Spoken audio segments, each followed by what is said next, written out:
My point is, things have always been changing, haven't they? Like, for the entirety of human history, things have been changing, and there have been people complaining that things are getting worse, while by and large, things have constantly been getting better. And I know it doesn't feel like that at the moment, in the world at the moment, it feels a bit sad, doesn't it? But, you know, things have basically been improving, and there's just been people constantly moaning about it all the time. I mean, you know, in 1658, there was someone saying, have you heard of these doctors they have now? Society is going down the toilet, which, incidentally, we haven't invented yet. But when we do, I'll be totally against it. Well, why should we have to go to the doctors? In our day, when we got sick, we would just say a prayer to God and then promptly die. And can you imagine the outcry in 1701? Yeah, you've guessed it. In 1701, when Jethro Tull... A few more people getting it now. In 1701, when Jethro Tull invented the seeds drill. It's all very well for you to sit there laughing about it smugly. You're familiar with the seed drill. I wouldn't be surprised if you've seen hundreds of them. At the time, people they'd have been in a riot state about it. They'd have been saying, oh, I think it's disgusting. And then to add insult to injury, only 8 years later, some bastard invented the piano.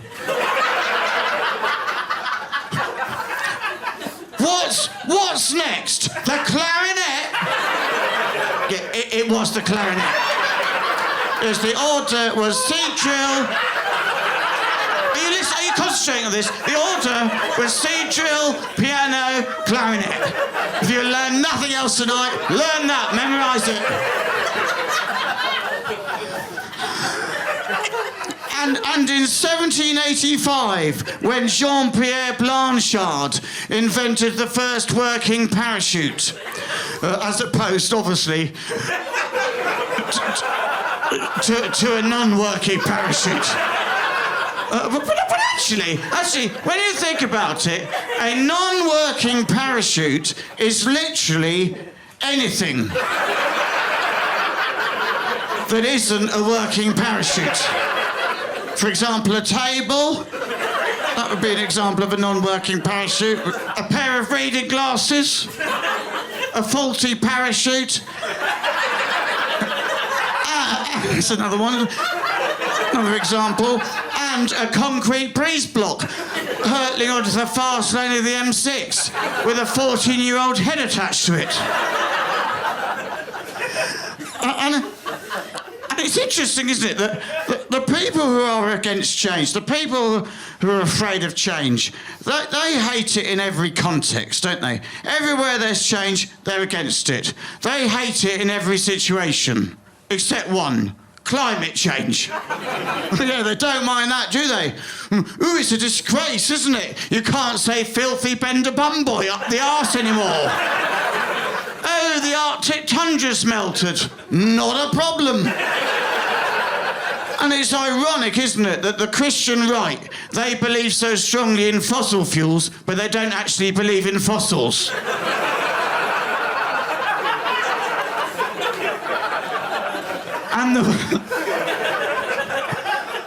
And the word trigger. Nothing triggers these people more than the word trigger, does it? Oh, you've been triggered, have you? In our day, we just said we were a bit upset. In our day, we didn't have mental health. We would just get angry. And either punch someone in the hip or struggle for years with unresolved emotions. Alienating one's family slowly over decades, whilst consistently putting down your adult daughter. Until everyone you loved loses interest in you and you die alone in a hostel in Ashton-under-Lyne. We wouldn't get triggered. Yeah, you're right, it's a silly word, but I'm not sure it's your principal problem, Derek. Someone the other day on my Facebook shared a Nike ad, which made me really angry. I hate that shit because it was like a woke, you know those woke Nike ads? It was like a pregnant African woman and it was like, Nike, the toughest athletes on the planet. She's like, that's right, everybody. Good job, Nike. It's about time people understood that African women are real and they get pregnant, okay?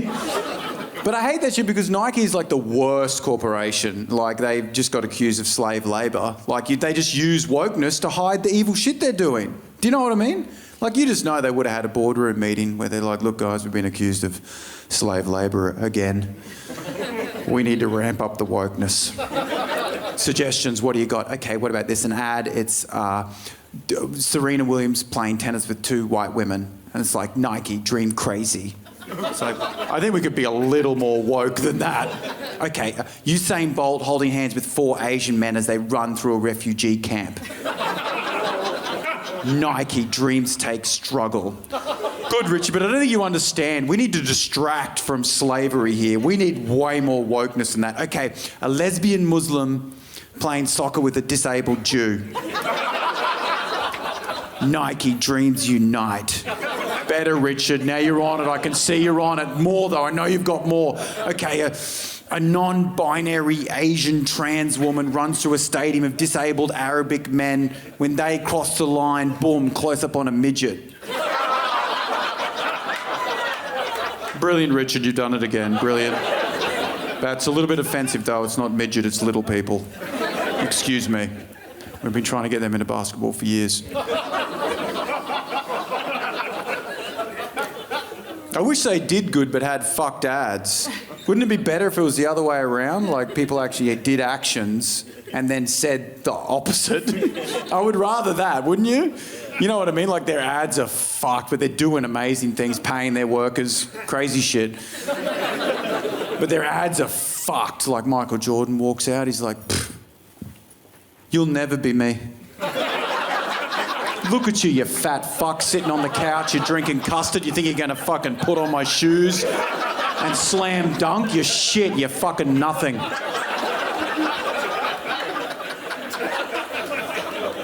Nike, don't dream. One ad's just like, fuck off, get fucked, cunt. Get fucked, cunt. Nike, get fucked, cunt.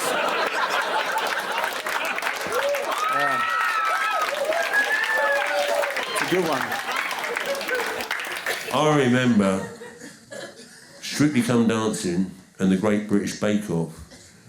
They became programmes where the media got in on the old diversity bandwagon. You remember on the Great British Bake Off they had a Muslim lady baking a Victoria sponge cake, didn't they? They had the black lesbian boxer doing the Viennese waltz, remember? And I thought, that's not diversity. Getting black people to do white people's things, that's colonialism.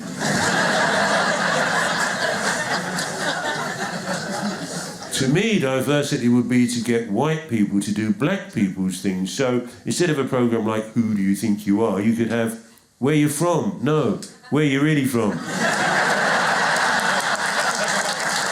Where we could get a white person to stand there and justify their existence in this country by going through their entire fucking family tree.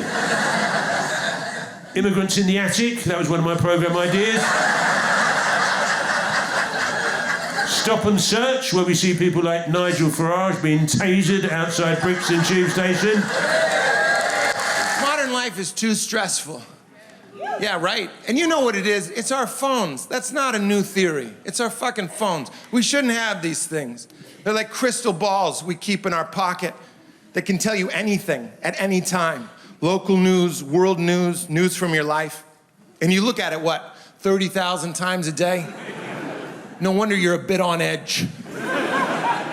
The human animal wasn't designed to be taking a dump like, oh, I just got fired. You know what I mean? That's not...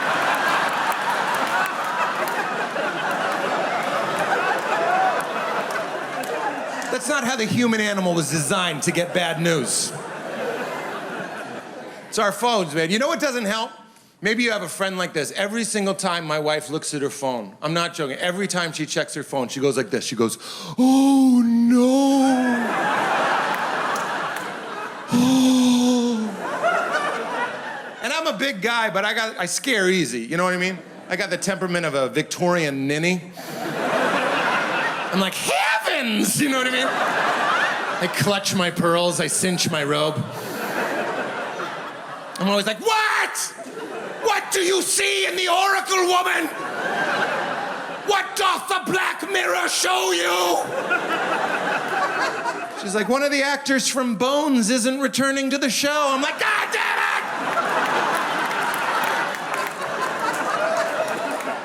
Don't do that to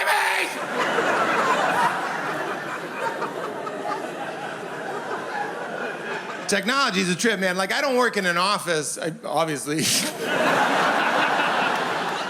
But people that do, you guys have your own little secret email language, don't you? There are all these acronyms I didn't know, like end of day, that's EOD. I didn't know that. Nobody tells you that. My favorite is out of office, because it's just 3 O's. But I didn't know. So the first time I got an email, they're like, so sorry for the delay, Peter. I've been a little ooh.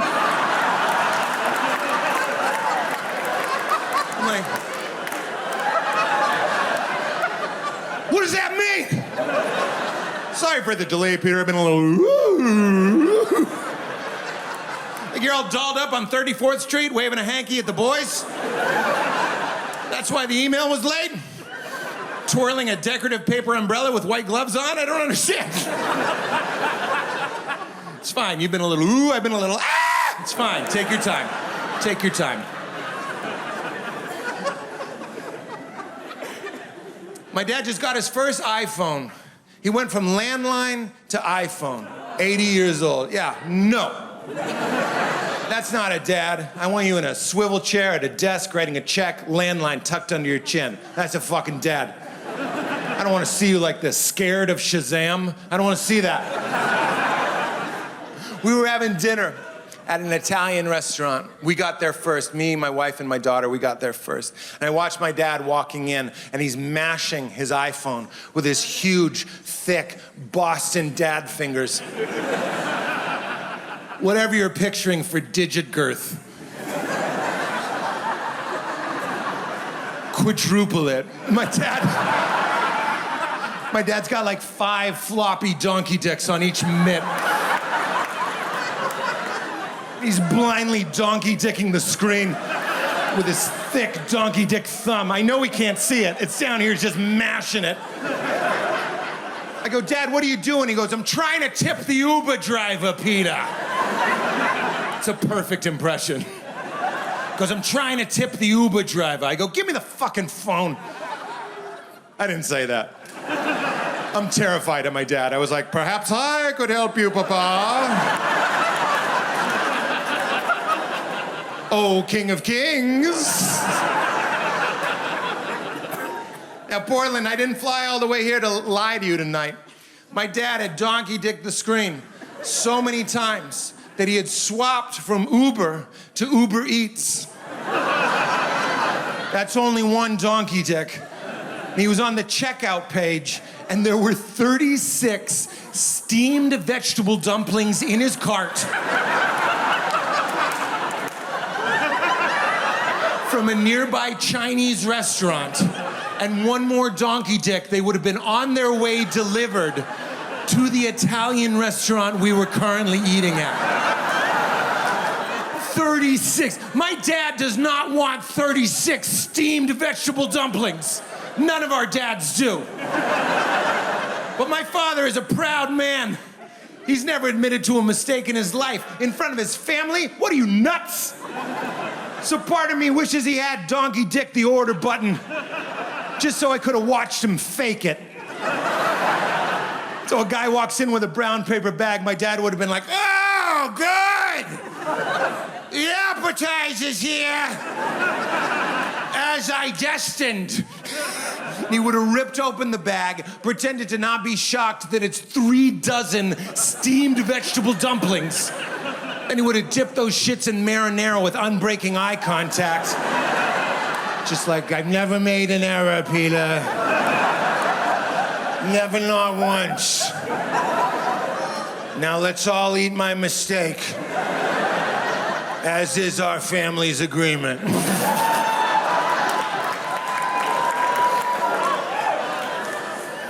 I'm glad you guys are hip. You could understand that, the Boston accent. We tour all around, and some places I go, I gotta tip the Uber driver. I can see people are like, subtitles on, you know what I mean? You guys have an ear for it, that's good. I was just watching The Lord of the Rings, The Return of the King, the third one. It's great, yeah, it's fantastic. Accents is what brought it to mind. I think it's so funny, whenever you watch a fantasy movie or TV show, they always have a British accent. Have you noticed that? That's how they let you know that there's like dragons and goblins. By using an accent that millions of people use today. That's not what's weird. What's weird is that it works.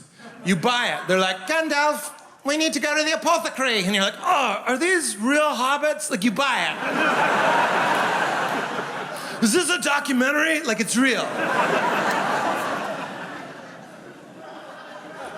It wouldn't work with the Boston accent. You couldn't have a guy get off a horse like, there's a fucking wizard over there. There's 2 fucking wizards and a goblin. They're stealing unicorns. Shit's fucking retarded, kid. Yeah, they couldn't. I didn't say it. That idiot said it. I'm protected by the silly voice and character act of 2009. Passed by my people. Boston's love affair with the R word is going strong. It's such a weird place. Like, it's kind of backwoods and there's Harvard. It's like, pick a lane, Boston. Like, how excited was Boston when queer became the appropriate term?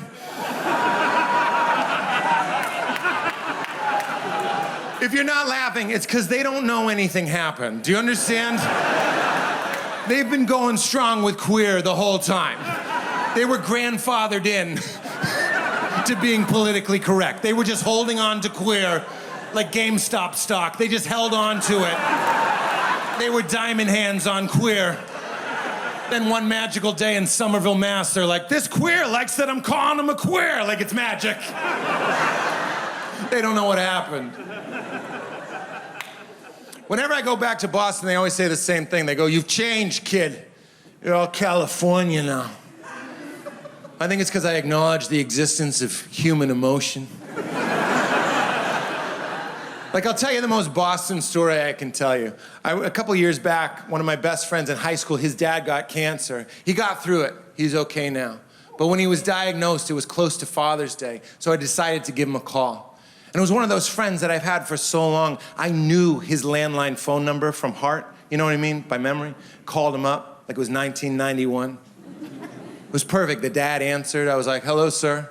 Just want to say happy Father's Day. Didn't mention the cancer. I just said, I love you. You know, I'm a dad now. I realize I learned a lot about being a good dad from watching you be a good dad. Happy Father's Day. It was a sweet call. He said, thank you. He hung up. Felt nice. Next day, his son, my friend, calls me. I saw his name on the caller ID. I was like, he's going to thank me. Get ready to feel good, Peter. I'm not making this up. I answer the phone. He goes, my father says you're having a midlife crisis.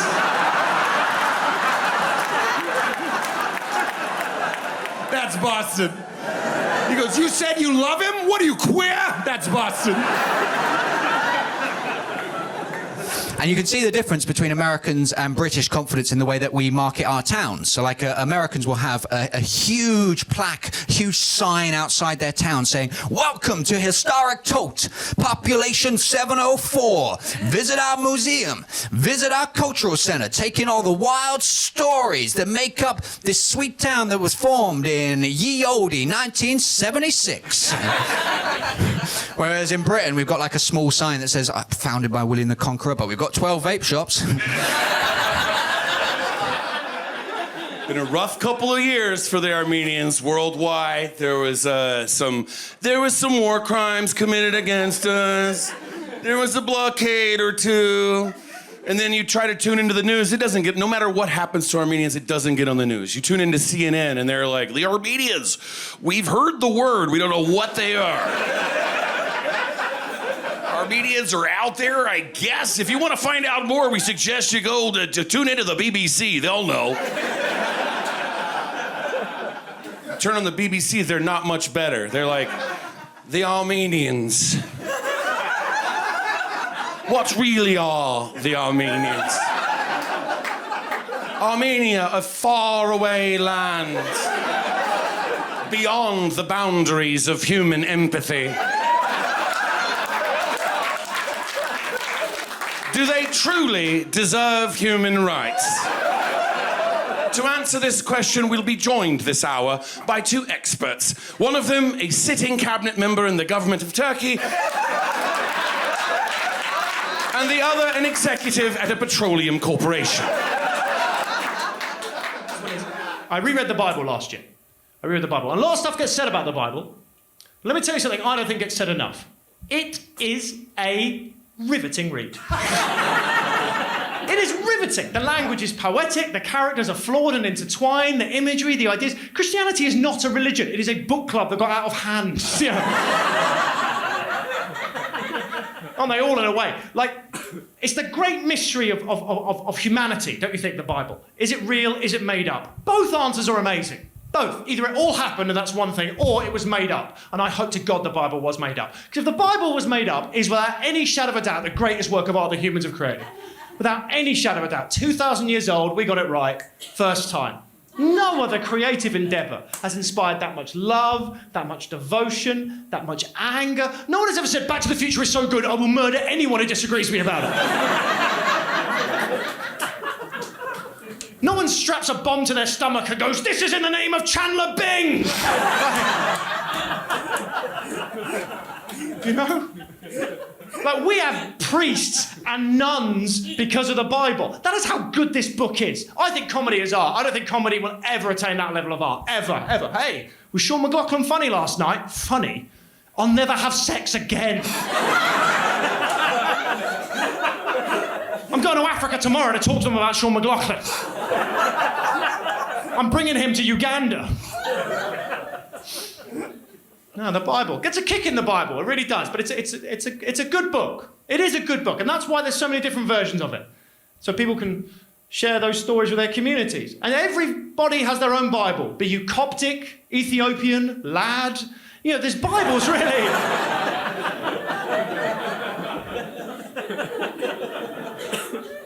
And I do find it not frustrating. It's odd how so many people I know, smart people. Their opinions of the Bible have been dictated by the people who understand it the least. Because you get these groups, you get them in America, you get them over here, and they've read the Bible. They've read all 1,000 pages of the Bible. They know what God was trying to say. They can sum it up in 3 words. And they put those 3 words on their placards. And they stand outside the school and it just says, God hates fags. Fascinating, these people. Fascinating. I just want to know what they think other books are about.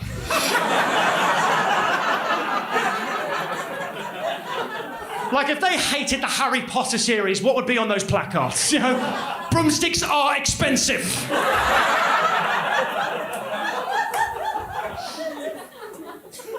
There's homophobia in the Bible. Of course there is. I'm not going to say there isn't, but the book is 2,000 years old. It's still less homophobic than the average Adam Sandler film. It's a book about decency, I think, at its core. Forgiveness. Turn the other cheek. Be charitable. Find common ground with your fellow man. It's not bad. These aren't bad ideas. You know, you want to sum up the Bible in 3 words, you choose something positive. Choose something uplifting. Don't choose 3 words that are heinous. Choose something... how about don't be evil? How about that? Put that on your placards. That's right. That's the second reason why my faith has come back. Because the argument against God was always the same, and it always made sense. Always. It was always, you're an idiot if you believe in God. You're a fool, sir, if you believe in God. You really think there's some all-powerful being who's everywhere, and they know where you are, and they can always hear you, and they know your darkest desires. That's just Google I described, isn't it? Did I just describe Google? Google is God. Google is God. We killed God and then we replaced it with something far more powerful and far less accountable, I might add. Genuinely, Google and the Catholic Church are so similar. You'd be surprised. They're both very secretive. They try and do good. They fall on their own weight. They don't pay a penny in tax. But,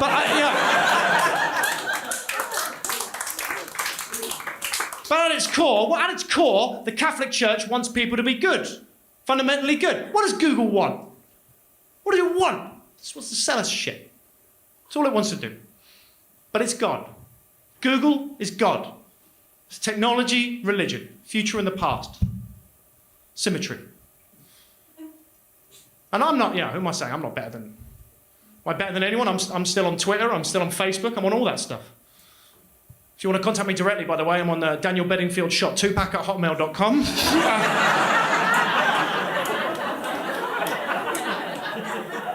What's he got to get through?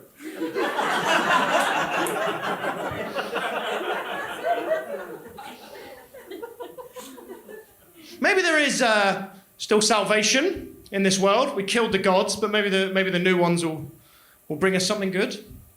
Like you think about our old friend Mark Zuckerberg. You think about him, because we're going to keep hitting this guy.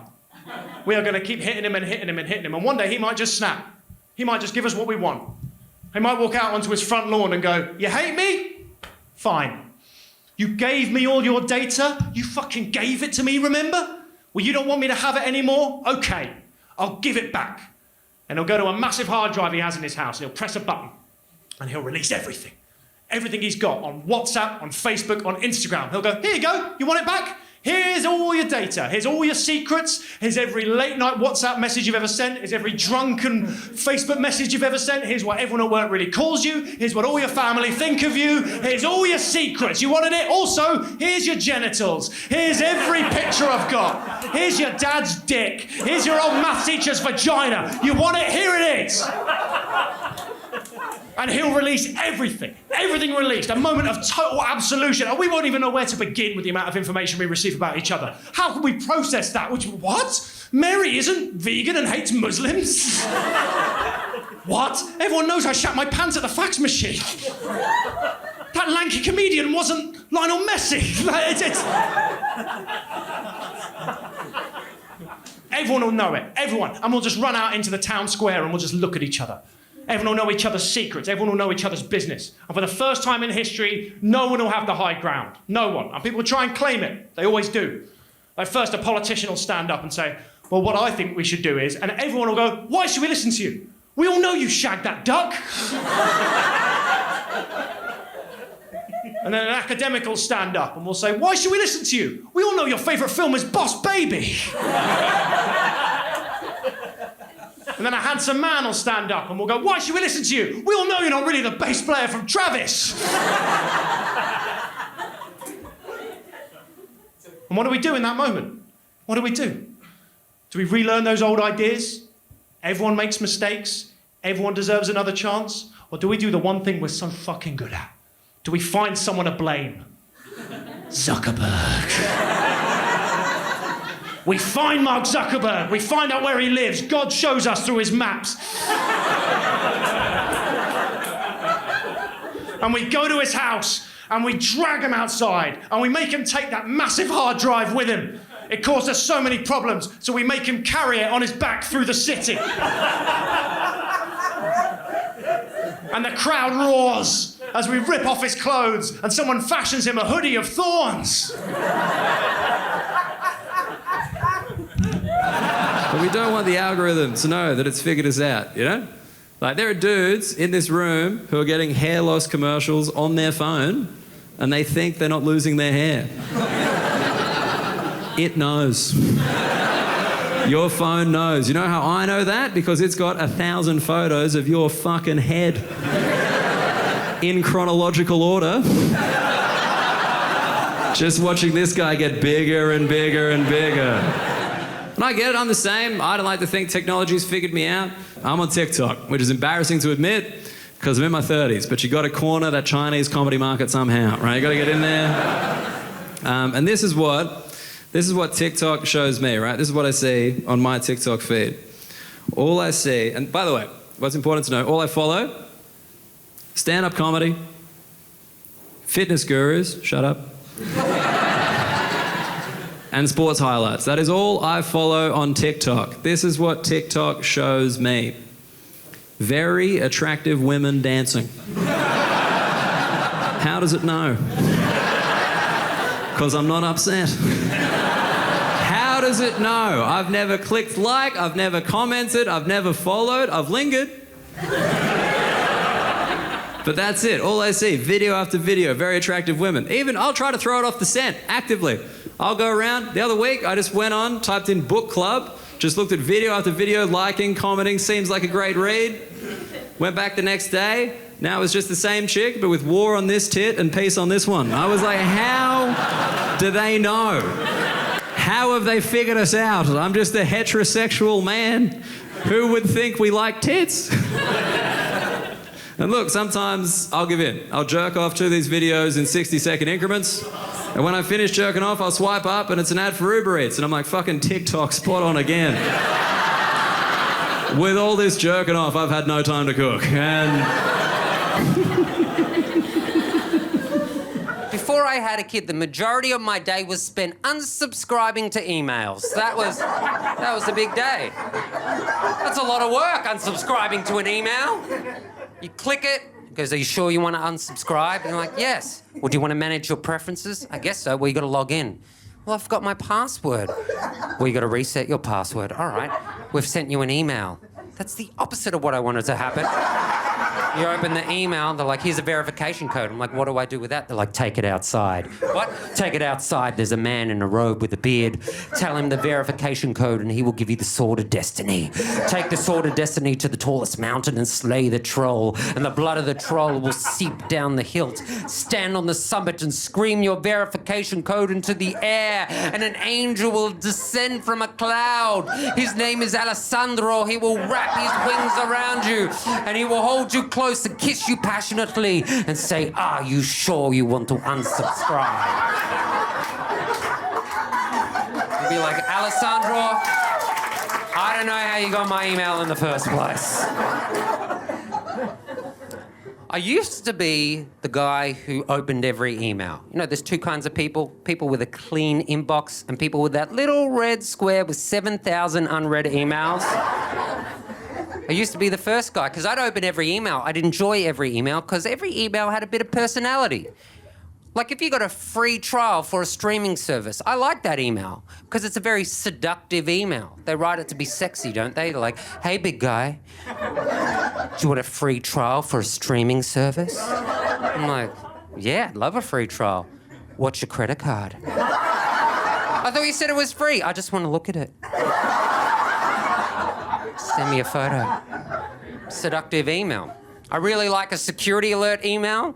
Those are so funny, aren't they? They're so neurotic. You know when you log into an account from a different browser and this security alert email screams into your inbox in such a panic like, oh my God! What's wrong? Someone just logged into your account! Oh my God, from where? From your house! I'm in my house. Are they still there? No, it's just me. They used your laptop. I'm on my laptop. And your password. I'm pretty sure it's me. Are you sure? I'm sure. Here are 9 photos. Tell me which ones are traffic lights.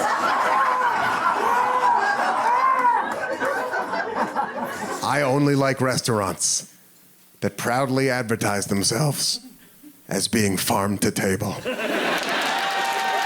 yeah. Which is a very silly thing for a restaurant to say. Because that's where they grow food. And that's what you eat it off of. At every restaurant. Arby's is a farm-to-table restaurant. It's a gross farm, and the table is bolted to the wall, but it's farm-to-table all the same. When I say farm-to-table, I mean something very specific, okay? I mean a farm that is owned by a nice lesbian couple who left finance and bought a goat. And when I say table, I mean like a door that used to be on a very old church that they've taken down and kind of fashioned into a banquet-style seating arrangement where you sit around it with 6 other couples who you don't know. You didn't come with them. and you all talk about the same 3 A24 movies all night. Yeah. When I go to a restaurant, I want the drinks and the light bulbs to be in mason jars. Do you understand me?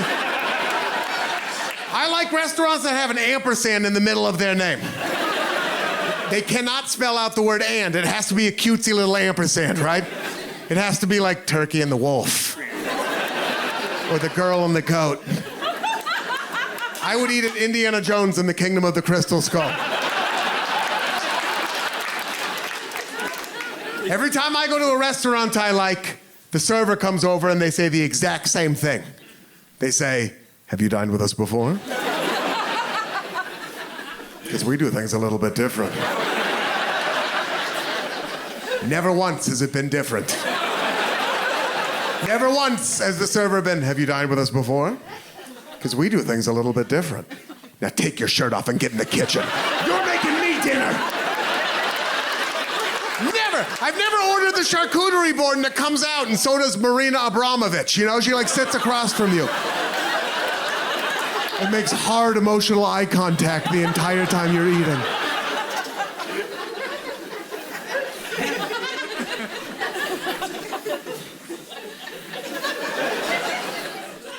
I got married 2 years ago. But we didn't go on our honeymoon until last year. Yeah. We went to Italy. Yeah. Boy, they are Italian over there. You think you're prepared for it, because, like, it's Italy, and then you're sitting at a cafe in Rome, and the server comes over, and he's like, "Okay, so first of all, we know due spaghetti." And you're sitting there like, oh my God. The racist didn't go far enough this time. We were in Naples. We went to Naples, and in Naples, I saw 3 people riding one Vespa. 2 of them were smoking unfiltered cigarettes, and the third was holding an open bottle of red wine. It was a toddler. It was a toddler holding the wine. In Naples, they use toddlers as cup holders for wine.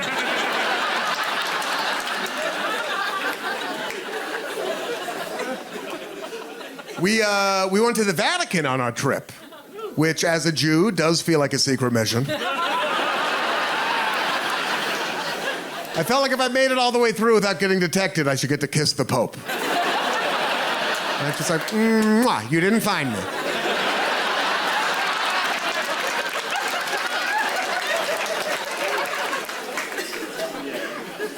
He'd probably be cool with it, right? This Pope, isn't it still like the cool Pope right now? Isn't it still? Yeah, the Pope who's just like that's his energy. He's like, "Hey, call me Rick. How are ya?" Yeah, like, you know, he doesn't do the big hat. He does a little Catholic yarmulke. That's his energy, right? Kirkland signature robes. That's the Pope. You know who I feel bad for is the next Pope. Because he didn't sign up for all this humble stuff. Right? If he ever wants to go back to full Pope hat strength, he's gonna have to do it gradually. Or people are gonna talk. He's gonna have to, every week, wear a slightly bigger hat. He's gonna be in meetings at the Vatican like, "Okay, so first order of business is and one of the cardinals is gonna be like, "Your Holiness, is that a bigger hat?" "No."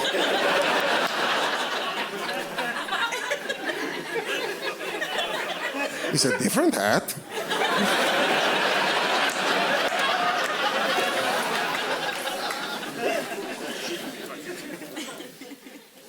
It was scary, Italy. A little bit. Because as you're going around the country, you're learning a little bit about its history. And I was reminded that not too long ago, Italy used to be a fascist country. In the 1930s and the 1940s, under Benito Mussolini, they were fascist. And that was crazy to me because this is also the country that invented the ravioli.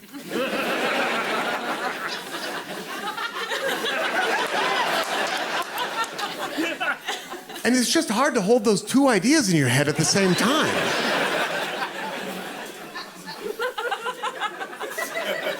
Although, I guess if you lived in a country where one person invented something as impactful as the ravioli, you might be more willing to believe that a man could be God.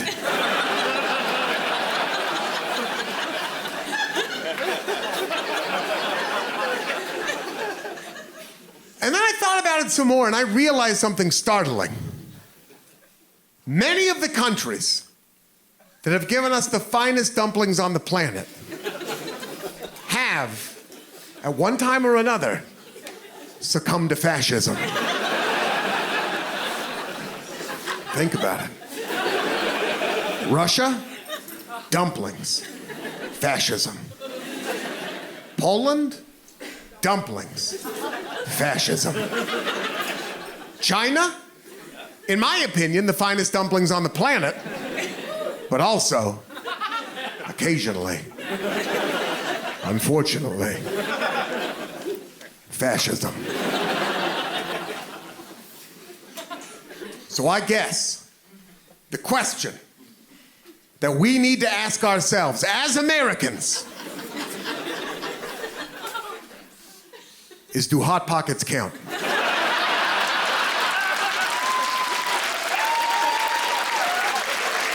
Oh man, I love to smoke joints, but I've had to quit it for the sake of my job because my memory was getting so bad I had to Google the phrase double bike because I no longer knew the word for tandem. I've been smoking heavily for like a year and I was like, all that stuff about memories is just government conspiracy theories. And then I went to say the name of I've been going out with the same person for 8 years, so I know his name, right? His name's Connor. I went to say his name and I thought, is this cunt even called Connor? Who knows? Just act confident.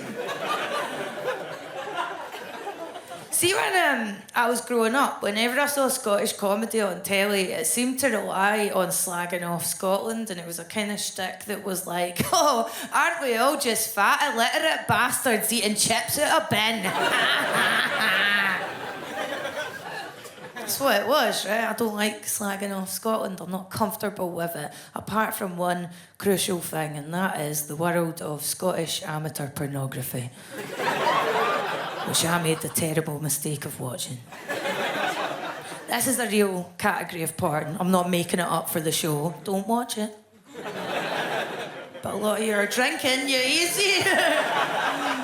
He's cheersing, he's seen it. Scottish porn's the most depressing porn I've ever seen. Comes a close second to Russian porn, and at least in that they're skinny, but it's in that bleak, we did this for a piece of bread kind of way.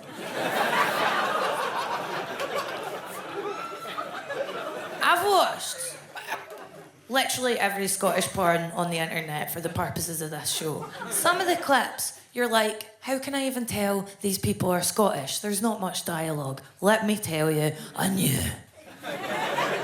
With a depressing inevitability, I knew my own people. Because it was just pale, hairy white bellies smashing against each other in close up like water balloons filled with yoghurt. Every few seconds, a wee voice off camera would go, oh, aye. Or memorably, tug on my pubes, Rona!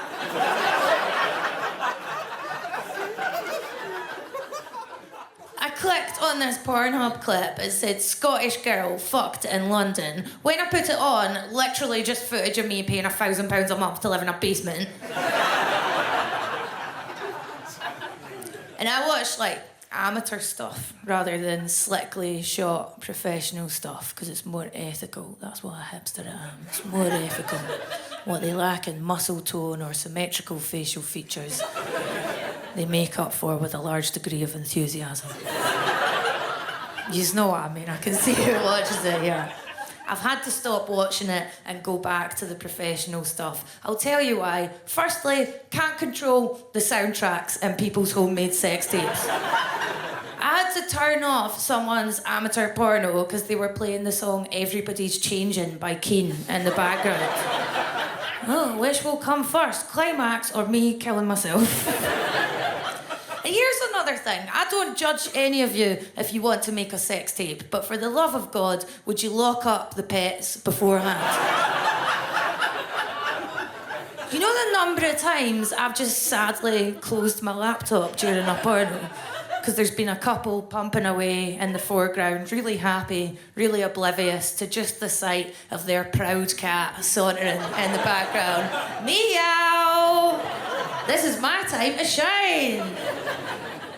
I put one on the other day. It had a couple were just dry humping American college amateurs, and in the background there was just a sad little Yorkshire Terrier.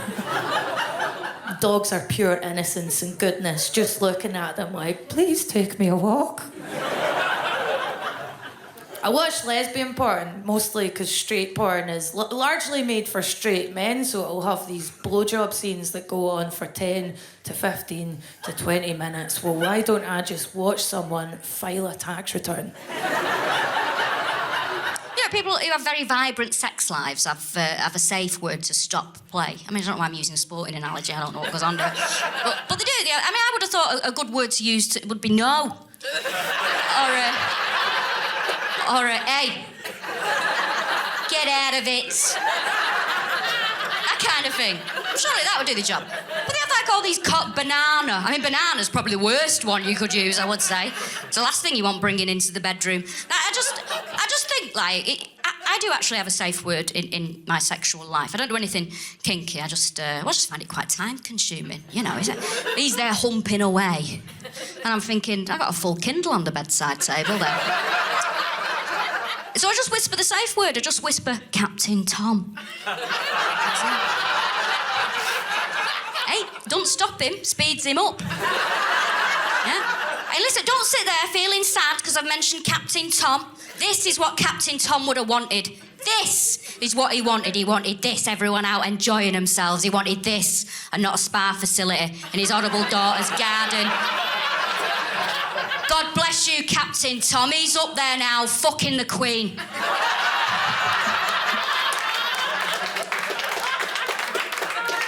And he is. He is, whether you like it or not, that's what's happening. Don't be upset by that.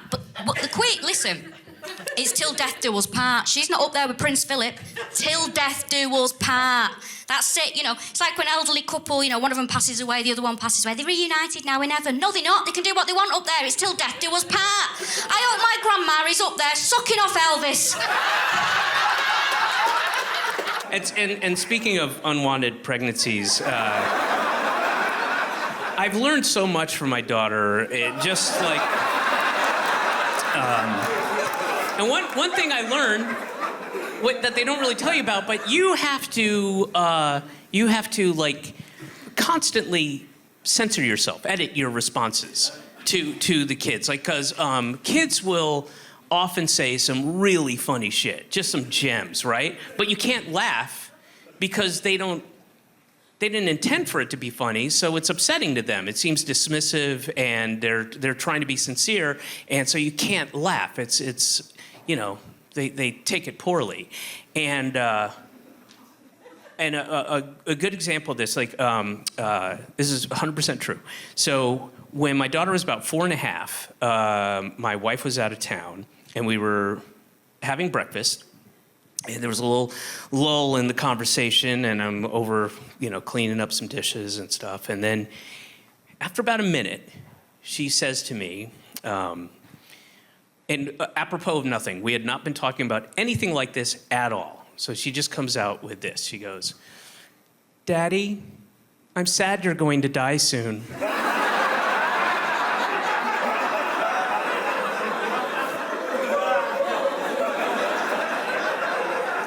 And, you know, my immediate reaction was like, oh my God. She's a witch. And I went over and I sat down next to her, and I very quickly bound her hands and legs, threw her in her sack, drove to a river, and dumped her off the bridge. But here's the thing. I love that kid so much, and I'm almost embarrassed to say that I'm surprised at how much I love her. Not because of her, but I just didn't think I was capable of that depth of love for another person or thing, you know? I mean, I used to think I had kind of a mild form of autism when it came to love, because I never had that connection that, you know, you see in the movies and the poems and the books and the you know, like, you know, The Notebook. I've never felt like that, you know, like Wuthering Heights. You know, I haven't read it, but I assume there's some love shit in there. And I've just never felt that for anything, any person. You know, and I have a wonderful dog, you know, and but I would take a bullet for that kid. Instinctively, I would take a bullet for her. I would not take a bullet for my wife. No. No. Absolutely not. No. Fuck that. Fuck that. No. Wait. Honey, it's your bullet, he said. He said I'll be downstairs playing video games. No, but I would take a bullet for my dog. Now, here's the thing. I love that kid so much. I really do. But at the same time, and I'm 100% sincere when I say this, I also resent her. I really do. Because she's rich. She's a fucking rich kid. And I know it's not right. I know it's a leftover hangover prejudice I had since I was a kid. I grew up really poor, and I was always suspicious of rich people. I didn't get it. I didn't like it. And I just didn't like rich people. I still don't, you know? And I'm rich, you know? I mean, I'm not rich. I pay my taxes, but you know what I mean. You know what I mean. And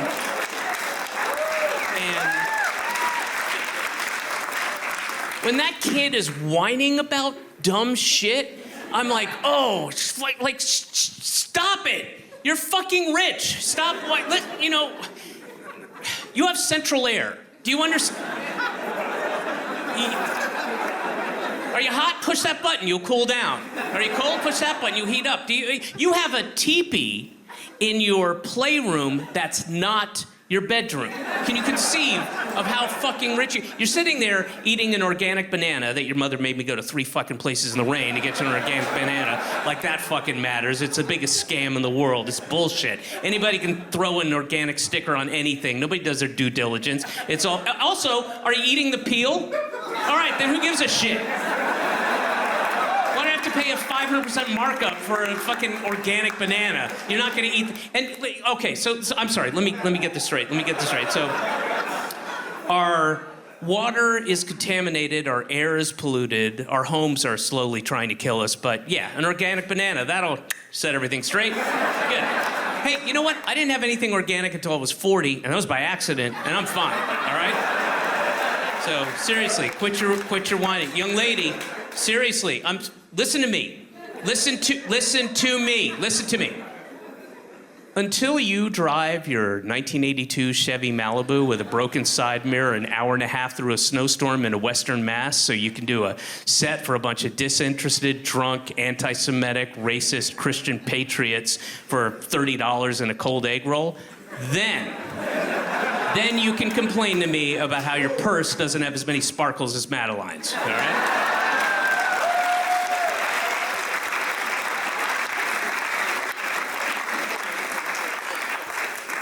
Also, that purse, it was made by prison labor. That's right, an innocent man was framed by a bunch of dirty cops. They planted drugs on him so they could boost their gotchas, right? They knowingly, and because he was black and indigent, they were just like, oh, this will work, and they planted drugs on him. Then, when the rest of the precinct found out about it, you know what they did? They all covered up for him. The whole thing is corrupt. From top to bottom, they're all corrupt pieces of shit. And then those cops perjured themselves on the witness stand and in cahoots with a crooked prosecutor and a crooked judge knowingly sent an innocent man to prison, ruining generations of lives. He made your purse.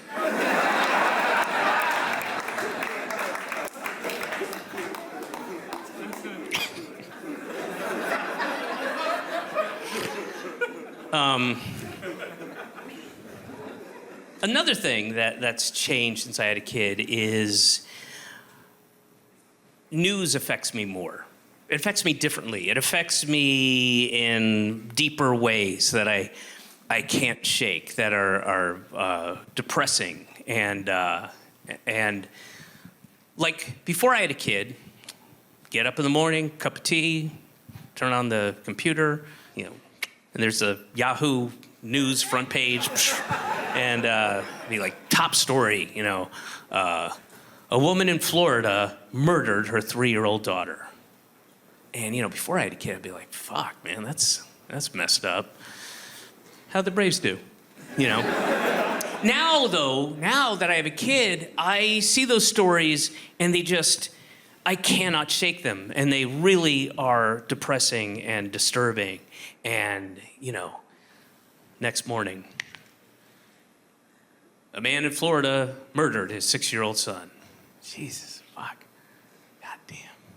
Next morning, a woman in Florida murdered her 4-year-old daughter and son. Jesus. Next morning, a man in Florida murdered all his nieces under the age of 8. Next morning, a couple in Florida murdered their twins. And like, I see this like, you murdered a 3-year-old? What the fuck is wrong with you? You don't have to murder a 3-year-old. They're 3. There's a million ways they can die. Just leave them at the top of the stairs and go do laundry. What are you thinking? You don't have to scream and yell when they're running into the media. Just like, Cody, stop. You know? I mean, you're not thinking, right? Hey, kiddo. Hey, here's 5 inches of water. I'm gonna go make some fish sticks.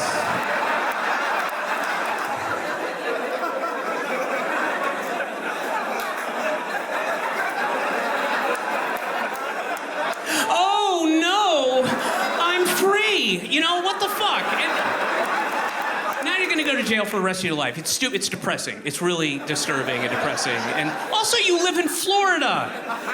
Avail yourselves of the services there. Just be patient.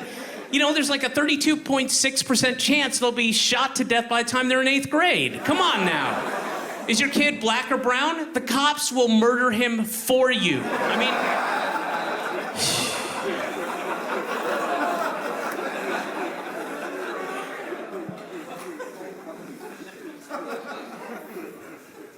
Man. I think it is really messed up that they're going to have to change the end of the Flintstones theme song just because of Florida.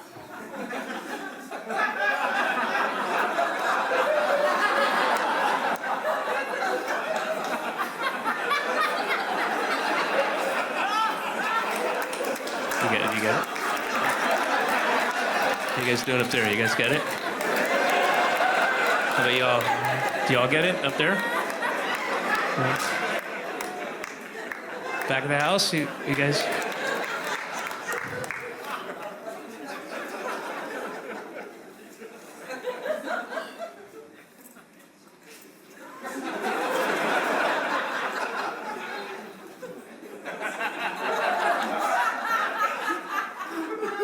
All right, that's enough time. Man, what is going on in Florida? Like, they are just so proudly ignorant. They love it. They love they're oh my gosh, it's amazing. This is true. This is only a couple weeks old. All right, this is for real. I'm gonna read this to you. Don't have it memorized. All right. If you want to see the outcome of Ron DeSantis's Stop Woke Act, look no further than changes made to a first-grade social studies text about Rosa Parks. All right, so here's what the old version was that kids were learning about Rosa Parks. The law said African Americans had to give up their seats on the bus if a white person wanted to sit down. Well, that's pretty much what it was. But apparently that was causing the youth of Florida to just, I don't know, just become heroin addicts. It's tough. It's tough news to process. So they had to change it. Stop woke. So they changed it. So they changed it to, she was told to move to a different seat because of the color of her skin. All right, it's pretty much, well, I mean, it's less specific, but that's not incorrect. And but apparently too much. Again, the kids were committing mass suicide, just jumping into trains, and it was just awful when they were told that. So they changed it further. What I'm going to read to you is what they are currently teaching kids in Florida about Rosa Parks. She was told to move to a different seat. She did not. She did what she believed was right. Yeah. That's, I don't know if you noticed, they leave a little wiggle room in there. She did what she believed was right. We're not saying it's right, because, you know, I mean, she should have just moved and listened, you know, obeyed her superiors, and she didn't. Sounds like somebody was getting a little too big for their britches, and she wouldn't move. And I mean, she did what she believed was right, and now we got to deal with all these vape stores. The Rosa Parks story.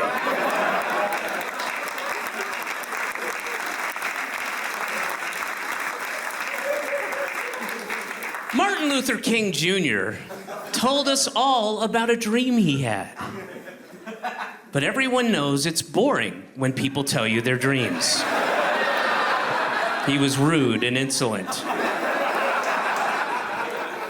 Nevertheless, a kindly white gentleman named James Earl Ray was so moved by his dream that he decided to gift Martin Luther King with a present. He looked around his house. What is there? What could I possibly give him? Then he said, you know what? I'll give him these free bullets. But I live so far away, how can I get them to him quickly?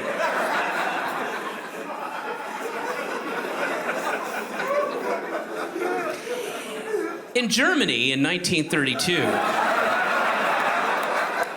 a confused but well-meaning young man tried to come up with a solution to a problem everyone had. He tried everything, but nothing worked. And he was forced to use his final solution.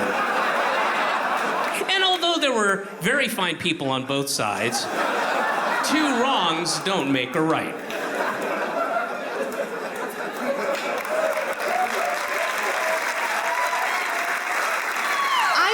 My car. I don't know if this is a good indication of what people are like in Preston, but I parked my car outside of the venue, and as I walked into the venue, a man offered me anal sex.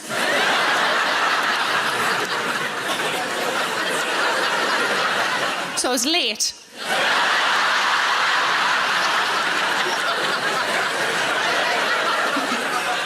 I was going to say I'll tell you a bit about me, but I think I just have.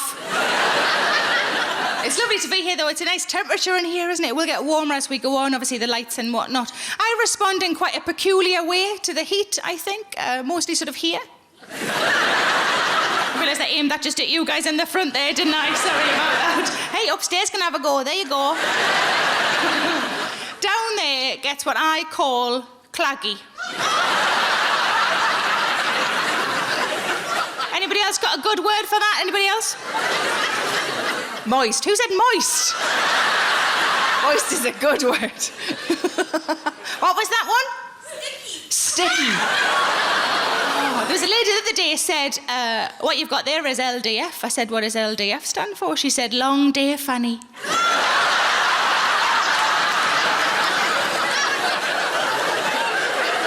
When I said claggy in Preston, a man said, oh no, we call that ready.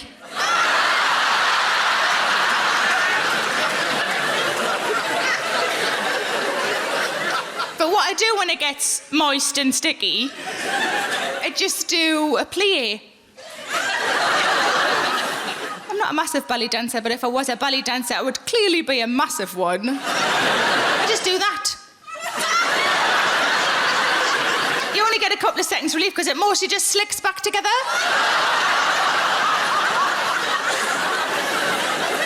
I did a show in Edinburgh and a lady at the back of the room shouted out, "You need to use some talc." And I thought, surely that just forms a paste. But no, because I've started catching the train again. Now, there's this one guy, he's on every train. I don't want to say exactly what this dude looks like, but I describe his appearance as crime adjacent. Everybody got him? You've seen him often chewing never gum? So this guy is on every train, right? He's on every train, does the same move on every train. When the train gets to a platform, the doors will open, the crime adjacent guy leans out the doors of the train, looking very intently up and down the platform. I don't know what he's looking for. I've never seen him find it. And then when the doors close, he's like, "Oh, it's the train," and gets back on the train, right? That's what happens for the crime adjacent guy. Every single platform I've ever seen him at. And I always thought it's because he was looking for a ticket inspector, which I thought was a shit strategy, because if I was a ticket inspector and I saw a crime-adjacent person, that's probably where I'd start inspecting. And I don't even have formal ticket inspector training, which I can only assume is extensive. So that's what I always thought. And then I got COVID last Christmas, like everybody. And I was in one of those in-person PCR testing queues, and there was a crime-adjacent person in front of me in the queue. And he did the exact same move in the COVID queue. We're in the COVID queue. The queue would take a few steps forward. The queue would stop. The crime-adjacent guy steps out of the queue, looks up and down the queue, gets back in the queue. And I was like, dude, we don't need a ticket for this. It's like, this isn't American healthcare. It's included, right? Like, it's fine. And that's when I realised that guy's not looking for a ticket inspector. What he's doing is looking for his biological father. That's why he writes his name on the train. Just in case his dad comes looking for him. On the Campbelltown line, right? Together, guys, we're in very divided times, but food, I feel like, is the answer. You know, think about the first wave of immigrants. The Italians, they copped a lot of racial hate, but, you know, they bought pizza, pasta, people sort of accepted them, yeah. Chinese people, sweet and sour pork, Indian people, buttered chicken. Like, all I'm trying to say is stop hating and just wait and see what food transgender people make, because... No, they haven't had their chance yet to make the food, you know, and like that's the only way I've seen it work in this country. I wish it wasn't like that. Like my granddad came back from World War II, a lot of anti-Japanese hate, you know, but I took him to sushi. It was like, you know what, these guys are all right. I took him to one of those sushi train, you know, the trains. He was like, we used to have to derail these. He was going a bit then. Stop, Granddad, they're trying to resupply. It's not, it's teriyaki. Like it was a... Stop! But you know, I work like in a very progressive space doing stand-up, but I used to work as a labourer on a construction site. Yeah, not as progressive. The amount of like homophobic jokes and sexism and shit that goes into like building a building, like fucking, we shouldn't be in here, you know what I mean? Like I'm telling you, we need to cancel buildings, because like some of the shit that was said, can you imagine some of the shit that was being said when this was being put up? Can't you lift that, Trevor, you little bitch? Where's your fucking dress? And you're comfortable sitting in this, like, in this environment of hate? Like, my foreman used to walk in and go, morning, ladies, and he'd flick your balls like that. And they built the Gallery of Modern Art.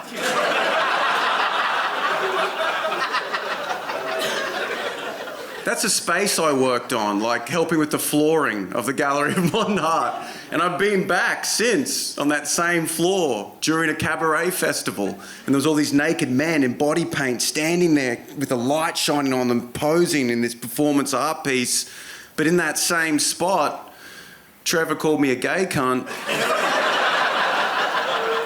for drinking a Sprite Zero, like in the same... And yeah, I got bullied, okay? I'm one of those guys. I got bullied. I'm one of those guys, you know, I went to the boss. Yeah. I was like, Dad... I said, they're bullying me, Daddy. Fire these motherfuckers. And he did, and I got promoted.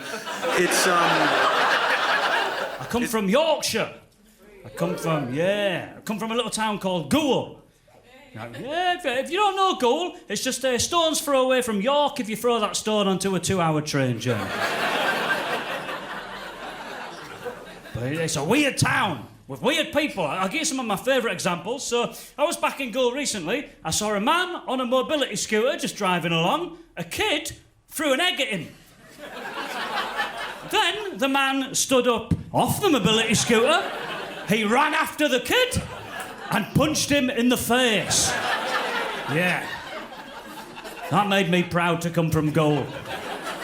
One of the few towns where you get to see benefit fraud live. I saw a man in Goole. He's walking down the street very confidently wearing 3 bum bags. 3 full bum bags. I can't imagine being in a situation where I filled 1 bum bag and I'm not looking down at the rest of my stuff thinking, this is clearly a rucksack situation. No, not this man. He's straight in the bum bag cupboard. He's not stopping till he's finished. Moving house, 60 bum bags wrapped around him. But Goole is dead now. There's nothing going on in the high street. It's basically betting shops, tanning salons, and in one case, a bizarre amalgamation of the two. My mum and dad, they'll send me little newspaper articles from Goole just to let me know what's going on in the town. Genuine headline, Goole gets new vending machine. That's in the paper, that's news. There's a vending machine in town. The town's rejoicing. There's euphoria all over the place. The most humiliating aspect of that story, that vending machine was opened by the mayor. That is sad for the town. It was someone's job to wrap a big ribbon around a vending machine. He's cut it with a huge pair of scissors. He had his picture taken with the vending machine. One of the weirdest images I've seen in my life. Because you're thinking, what poses are you doing for a vending machine? I reckon you can go stood next to the vending machine. You can maybe lean up against it, keep it casual. Goole Town Mayor went with a third option, which is to attempt to put your arm around it as if it were another person.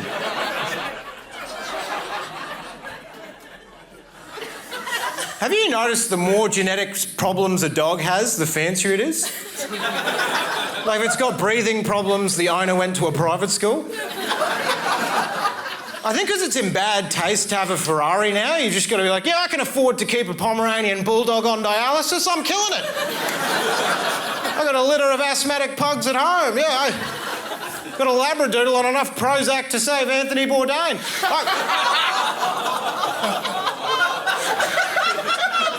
Do you think when aliens come and take over, they'll do the same? They'll be like, fuck Chris Hemsworth, I want the guy with the sleep apnea mask. See that guy on the mobility scooter with all the flags of the UN on it? That's mine, Trevor. He's a rescue. I don't even need to pick up his shit because he's got a colostomy bag, so it's a 2-for-1 meal deal. I think a lot of it is society's fault. By the way, can I recommend the next time you're worried about a personal flaw, just blame society. It feels good, because not only do you get to seem like clever and insightful, you also just get away with whatever's wrong with you. I think you'll find it's society's fault my house smells like this. Good day. But I do think I have a point, because hyperbole is everywhere now. It's the only language we seem to have. I mean, is Gen Z in? Gen Z? You're pretty young. I'm guessing because the light's in my face and people moisturize. I can't tell. I've looked like this since I was fucking 11. I don't know. You must be Gen Z, right? I've been on TikTok. I've seen what you guys are up to. And I don't like it. There's a comment on TikTok that the Gen Zers, they leave it under videos they like, whatever, a dog opens a jar. And the comment is, I'm throwing up, I'm crying, I'm dead. That's a stock phrase. I'm throwing up, I'm crying, I'm dead. It's not an appropriate response to anything, is it? Apart from Ebola.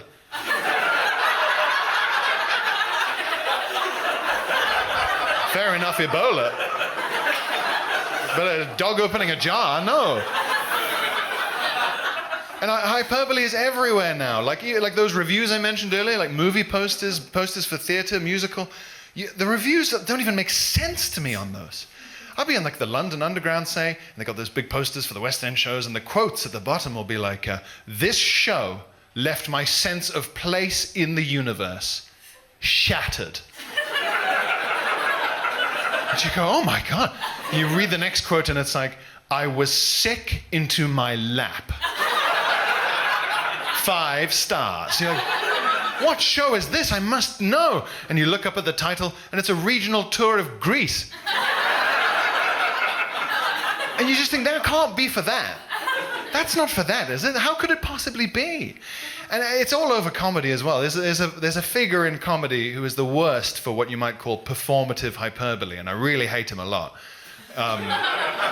It's the cry laughing emoji. I really hate that guy. You don't need to worry about him. On TikTok, the young people, when something's funny, they use the skull emoji because, as I mentioned, they are dead. But the rest of us old fucks are stuck with the cry-laughing man. You know, with little tears coming out the eyes. And the reason I hate the cry-laughing emoji is because I need him. I need him. If you cover your online video in cry-laughing emojis, people click on it like 1,000 times more. It's depressing, but it's true. And it's all about views. If you have a big enough number of views, TV producers, they're too busy and afraid to try and pick a guy on their own, so they just go, big number, let's have him on, right? That's how it works now. So we need views, so we need the cry-laughing emoji. That's what the business is. It's all just online fucking... It's not like the old days. I know comedians from the 80s and 90s, and it sounds better. Just back then, you go to the terrifying pub, you go into the basement, be quite funny for 20 minutes, an incredibly frightening man would give you an envelope, and you go, here you go, see you next week. And you go, oh, thank you. And you'd open it up, 60 quid in there, go home, buy your flat, right? And when I grew up in Scarborough, I was always desperate to leave it. And I wanted to move on to bigger and better things. And then as soon as I left, I realised what an incredible town it is. And I was proud of it. And I always wanted to do Scarborough proud. I always thought if I ever make it in this town, when people think Scarborough, they'll think funny, they'll think Paddy Young. It sounds right. Sounds like the way things were going for me until New Year's Eve last year, just as the fireworks were about to go off. Does anyone remember what happened? A walrus, yeah. It was the first time a walrus had ever been seen on the Yorkshire coast. It was incredible.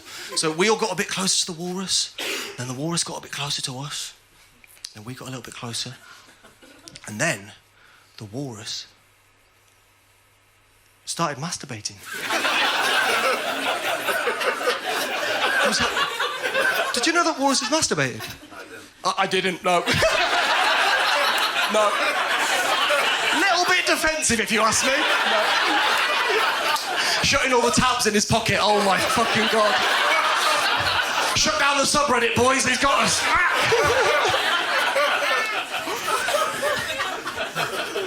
Well, I didn't know that they masturbated either.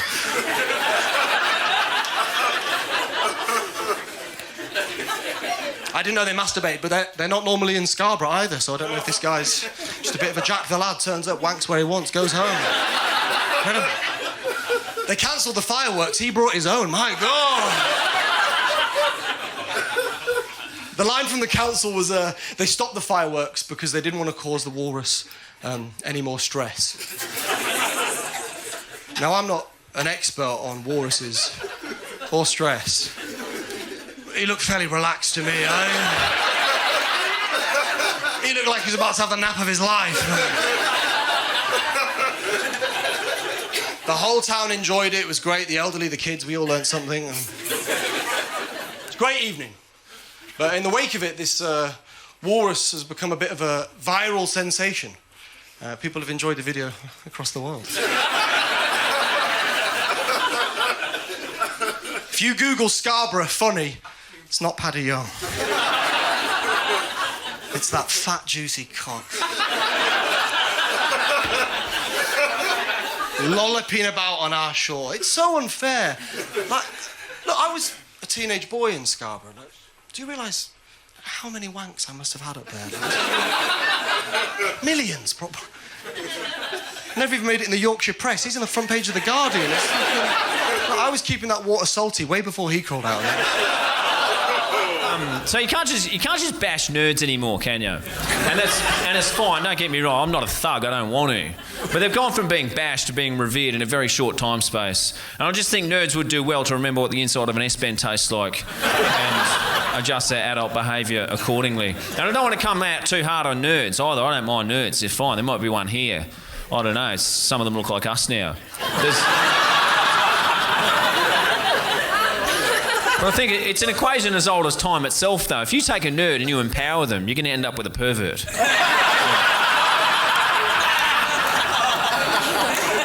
But now, thanks to the information superhighway, nerds can just meet other people online and then procreate as a result of that. Nerds, they used to have to build, solve or invent something and use the requisite cash to purchase the love of a woman. Now they just use trickery like the rest of you and meet people online, leaving their spare time free to reenact fictitious battles between witches and dragons and whatever else it is that's now acceptable for modern men to be doing. Any other breadwinners in? Any breadwinners? No? No one? Just a bunch of you, bunch of bread losers. Great. But everything's now, people talk about the gig economy.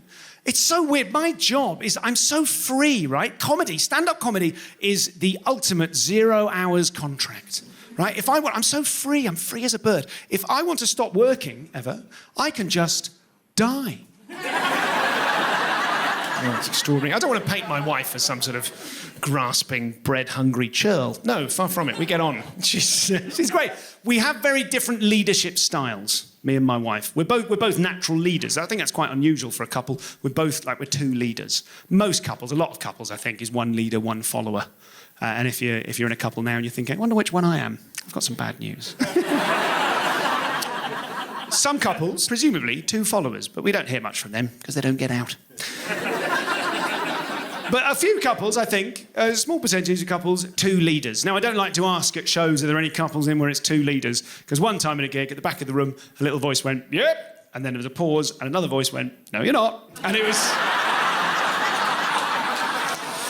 you don't want to do harm, you know, so... But I think me and my wife, it's true. We're two leaders. We've got different leadership styles. So I'm more like I'm like a loose maverick MacGyver. You know, I'm like a kind of rolling, adaptable kind of a leader, whereas my wife actually gets things done. So it's... We have to separate, we have to divvy up the labour. You know, I'm in charge of mowing the lawn, packing the car, lifting things. And my wife is the architect of all of our futures. Don't look at me like that. I'm good at packing. I pull my weight. I'm so good at packing. It's my dream one day to be going through a supermarket checkout, and when the lady says, do you need any help packing? By the end of the sentence, she realises she's in a bag for life. I just moonwalk. I climb up on the conveyor belt and pretend to moonwalk out, just slowly like that. That would be the plan. The reason I'm giving you this insight into my marital dynamic is to explain why, at the age of 44, my wife is currently trying to organise a grown-up play date for me to go on with another man in order that I make a friend.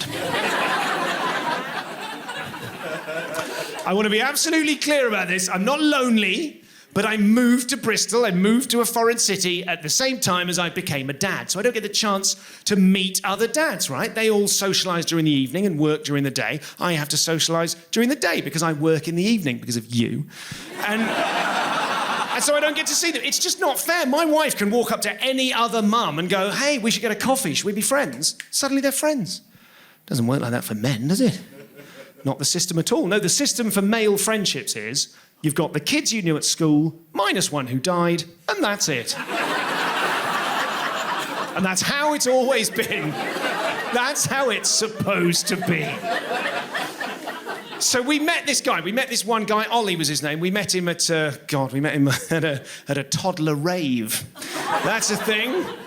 3 hours of banging techno on a Sunday afternoon. Load of haggard parents at the side of a church hall. 100 kids with their tops off, ripped to the tits on fruity pouches.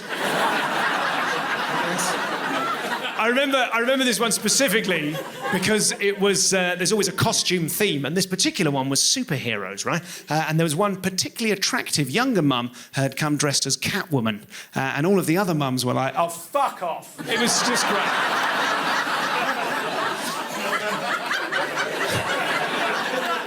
We met Ollie. Our kid was playing with his kid, and then eventually we chatted for 5 minutes, and then his kid ran off, Ollie followed him, and that was that. And then ever since then, my wife has been stalking him on Instagram in order to pimp him to me as a potential friend. Right? So I'll be washing up, and she'll sidle up to him and be like, have you seen Ollie's into martial arts and board games? And you like board games and talking about martial arts? And suddenly it's put me in the position, I'm like a kid on my first day at nursery going, I don't want to go, like that. Because I don't know how to package myself as a potential friend for a grown man. I just don't know how to do it. I've written and then deleted an introductory text to him, God knows how many times. Hello, mate. Hey, friendo. Ew, who am I? Who am I? I don't even talk with the friends in my life that I love. My mate, my best mate, Noel, right? We've known each other since we were 11. We've travelled the world together. I love the bones of him, right? And I will see him for a cheeky pint once in a blue moon. It's a running joke in our household. I'll come home and my wife will go, how's Noel? And I literally won't understand the question. How is he?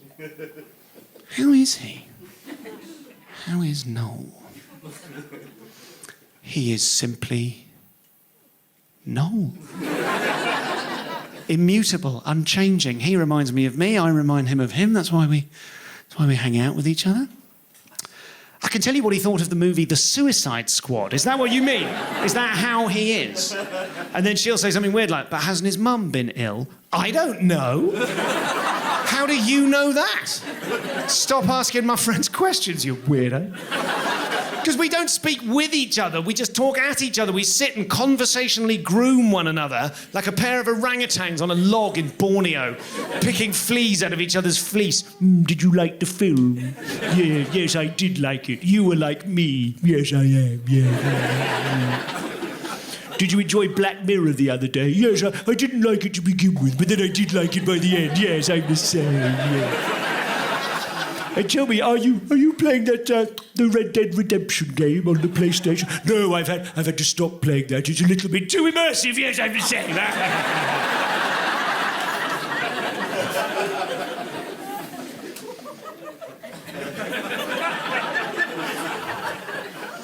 Talked about this at a show in Bristol. A stranger tweeted me the following day, Stu, I really enjoyed the stuff about the grown-up play days.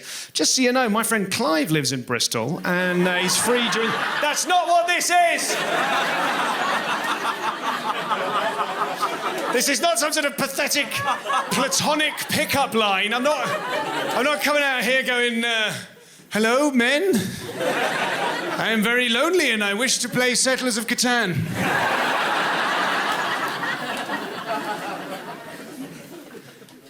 It's not that.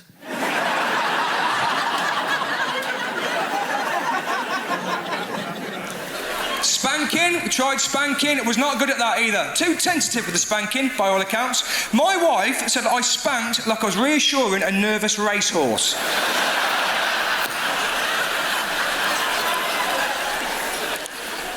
We shouldn't have done the spanking. I regret the spanking. We shouldn't have done it. We're too deep into the relationship to be spanking each other. My advice, right? You're going to spank each other.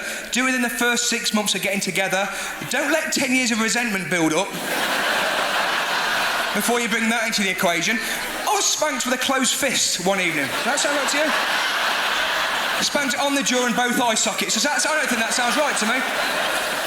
Then the last film I watched was one called Uncut Gems. I saw that in the cinemas.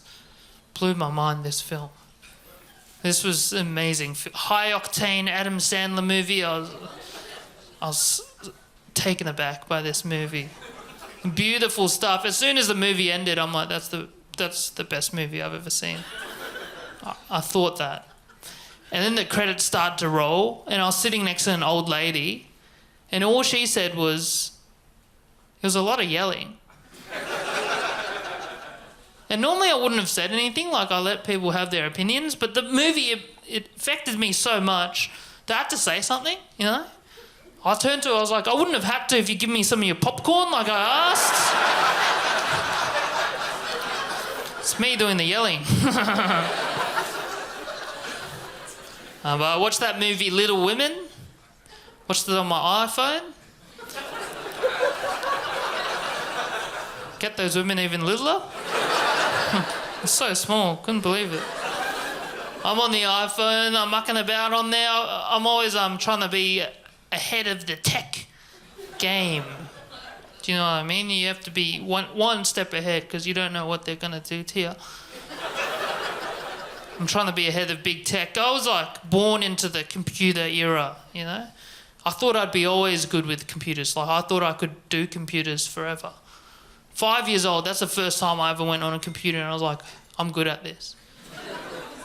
Like I knew what to do on there. Like I knew which ads not to click on, like which blokes not to talk to. I was safe on there. I had Norton antivirus running on full blast. I'm like, I'll never get aged out of this. That was my thought. I'm 27 years old now. Like, I've already been aged out. Can't believe it. Nowadays, I log on to Google Chrome. It's saying I got 280 compromised passwords. I'm like, what do you want me to do about it? Like, I'm not about to change 280 passwords. I'd rather just change my life. Like, I'll be someone else, I reckon. They reckon you got to have a unique password for every website. I'm like, I don't even remember my dad's birthday. And that's my password, like... It's difficult being a teenager, isn't it? I mean, it can't be easy, can it? Think of the pressures of being a teenager. There's a lot of worries. Your body's changing, you've got peer pressure, social media, your GCSEs, you've got the stress of worrying about your future and how you're going to do in life. You've got the worry of constructing a series of unusual buildings in the shape of triangles. Well, I know what you're thinking. You think, well, what was that last one there, Paul? That was a bit weird. What are you talking about? Building a load of unusual triangles. That's not something that a teenager would need to be worrying about. Well, try telling that to tragic teen lad, King Tutankhamun.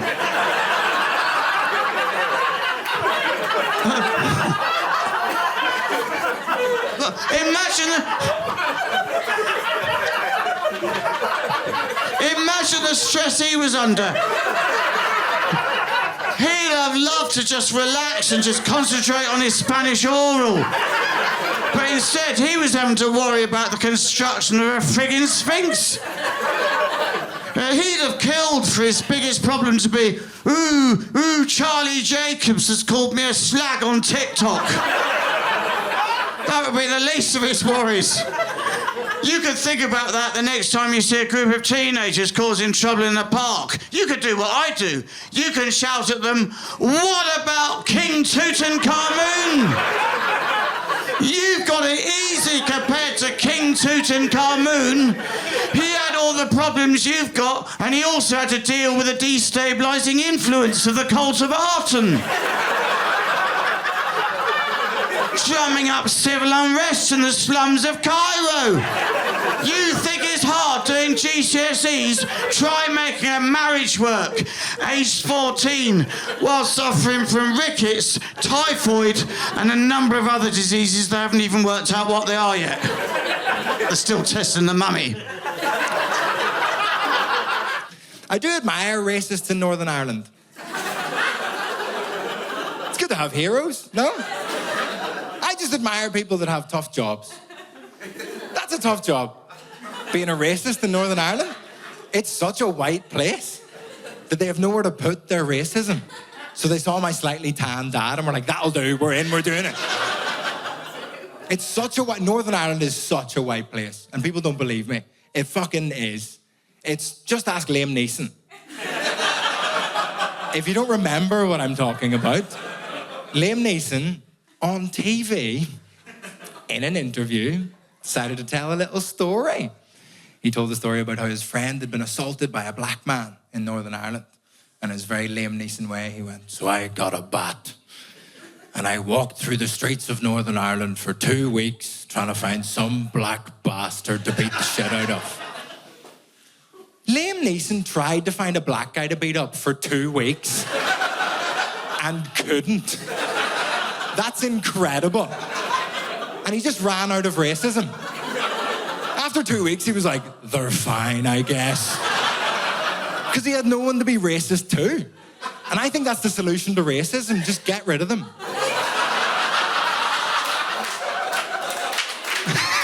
No, you can't clap that, actually. Please don't. Story. I said, hey, ChatGPT, write me a joke about China, okay? That's what it gave me. Why did the Chinese man wear a red string around his wrist? So he could find his way back to his noodle shop.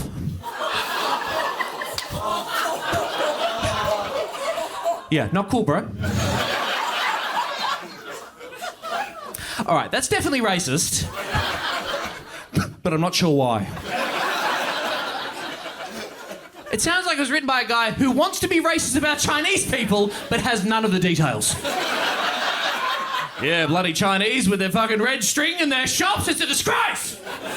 Why can't they all get back in their hot air balloons and fuck off back to Antarctica? I've done no research!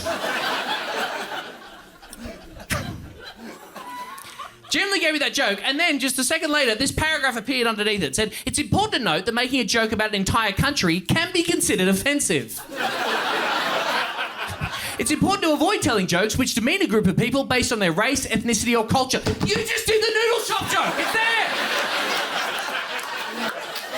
It's like in the 2 seconds between paragraphs, the chatbot was sent on a sensitivity training course, reflected on its past material, held itself accountable, and pledged to do better in the future. Which is crazy. It means that this chatbot is more emotionally advanced than Ricky Gervais. Isn't that See if this has happened to anybody else. Whenever I'm on the phone to me mum, it always makes me need a poo. Give us a woo if that's happened to you. If you're good. I've looked into it. It's a closeness issue. It means that me and those people who wooed, we love our mums more than the rest of you lot love yours. I love my mum so much it makes me shit. Try getting that in a balloon on Mother's Day.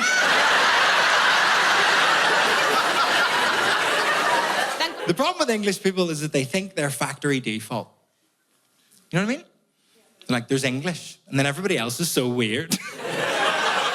That's because you grow up with English people, you don't know anything different, and they're on TV, you just think that's normal. When you've never met English people before, and you meet them for the first time, I'm here to tell you that you guys are fucking freaks.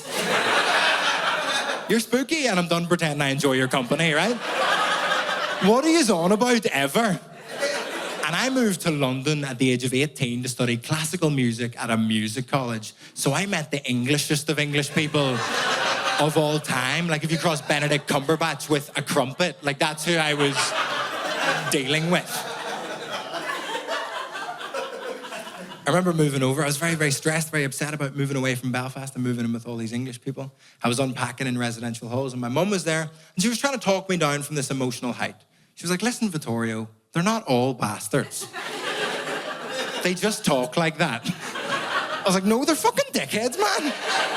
They think I'm drunk, they think I'm lazy, they think I'm stupid just because of my accent. I'm fucking sick of English people. It's day one in England, and I've got them sussed. I'm sick of it. I want to go home.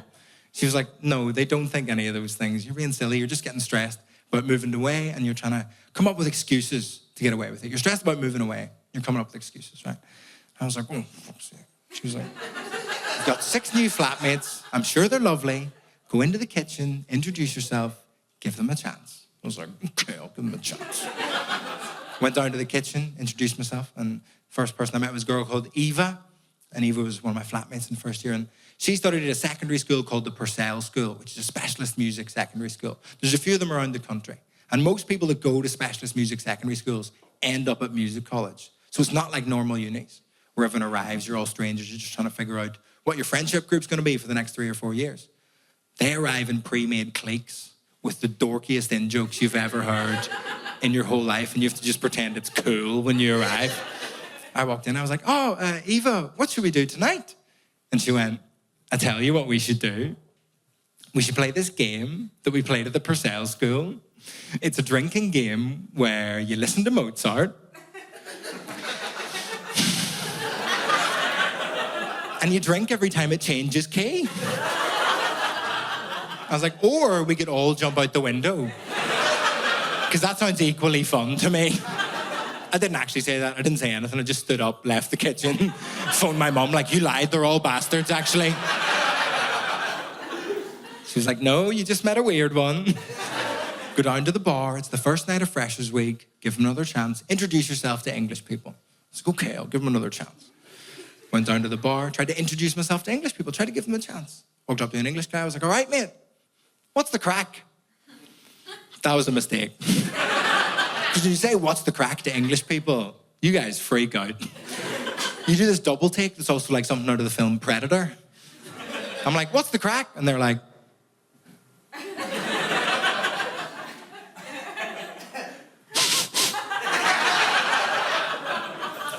oh my God. Are you Irish?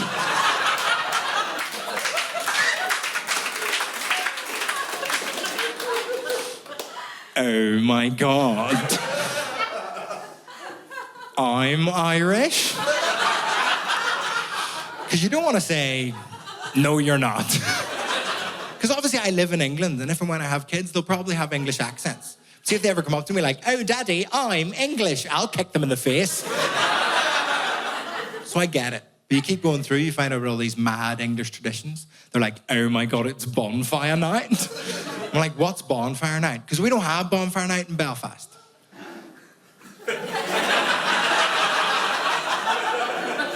We do. It's just not in November. And it's a different vibe, I think. I think Ross Kemp goes to your one slightly less often. So I was like, what's bonfire night? They're like, oh my God, it's great. We have fireworks. I'm like, why do you have fireworks? So there was this guy, cold guy, and he tried to blow up Parliament. So every year we're like, woohoo! Because we killed him. What?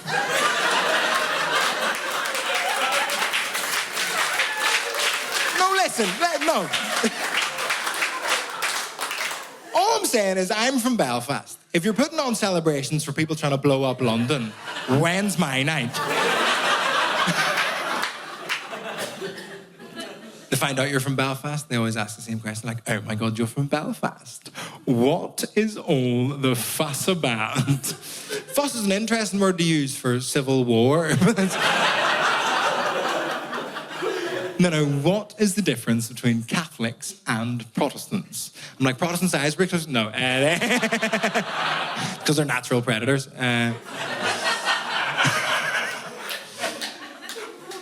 Realistically, it all comes down to transubstantiation. If you don't know what that means, basically means that Catholics genuinely believe that the bread and wine turns into the body and blood of Jesus Christ. And Protestants genuinely believe that Rangers are going to win the league.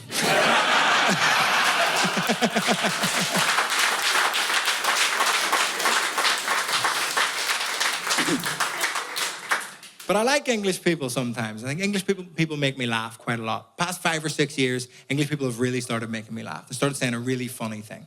In the past 5 or 6 years, English people have started complaining about living in a divided country. Did I not say that right? That is hysterical. It's so difficult living in such a divided country.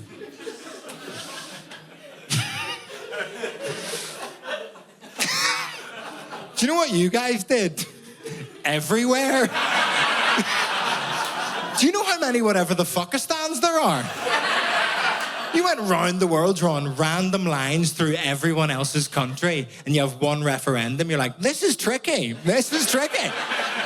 I don't know what it is about old people getting scammed. They just get scammed constantly. For some reason, when they fucking get that call, hello, this is the president of the world. Oh, hello, Mr. President. Thank you for calling me. I'll send my credit card immediately. I must. Thank you. You ever been hacked? Ever been hacked and sent everyone you know and love porn? Ever done that? My auntie, Janice, she got a porn from me. She got porn link. She thinks I sent it to her. She thinks I sent that to her. XXX porn, fuck now! Oh, Damien sent an email. It's unbelievable. Can't believe. She thinks I sent that to her. We can't talk about it. You know what I mean? Like, I can't bring it up. I can't double down and pretend I sent it on purpose. Just go up to her and go, hey, what's up, Janice? Fucking, you see that video I sent you or what? It's off the hook. Oh, yeah, she got rammed, yeah. She thinks I sent that to her. I know she saw it too. She fucking acts weird now. She's like, hello. She won't look at me. Hello. Hello, Damien. Good to see you. Hello.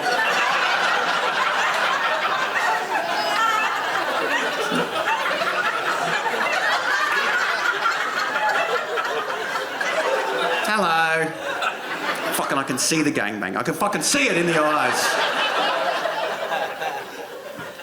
That's a very unique humiliation to our time. That's a very unique humiliation to think that I sent that. Do you know how hard it would be to get that humiliated before the internet? Someone would have to dress up as you and pretend fully to be you and go door to door to your closest friends and family, like, hello, Grandma? Yes, who is it? It's Grandma, it's your grandson, Damien Power. Oh, Damien, what are you doing here? A college slut's looking to fuck. What? What are you talking about? Ray-Bans 50% off. Grandma. There's MILFs in your area, Grandma. There's MILFs. No, the MILFs are back. It's... I like MILFs in your area because it implies they migrate. This mechanic, he kept saying the word roughly, right? He's like, it's roughly quite a big job. It's roughly going to take 1 to 2 days. Like, he kept saying the word roughly, and he got so in the habit of saying it that he started saying it when he was asking for my details. He was like, roughly, what's your phone number? I'm like, if you want a ballpark, it's about $500 million.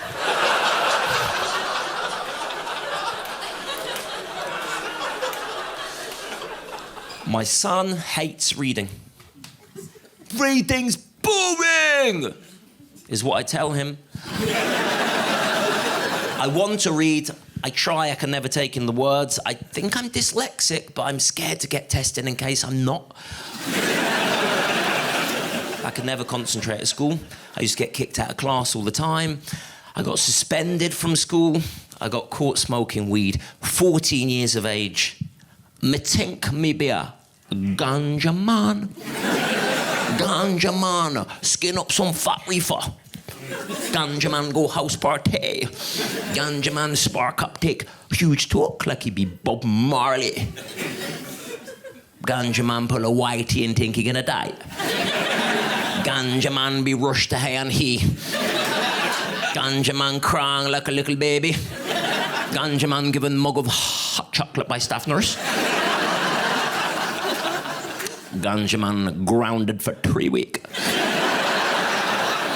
At home, he become masturbation man. Nearly end up in hospital again with his new friend Henry the Hoover. Because everybody thinks they know what they're in for with OCD. They're like, oh, you're sad because you can't stop washing your hands. Wrong. Every time I get an Uber, my mind is like, you should kiss the driver.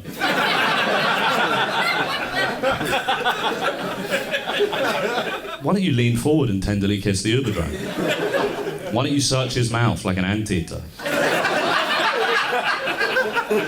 I don't think I want to do that. Yeah. I've got a bright idea. Why don't you flick your lit cigarette into that busker's guitar case?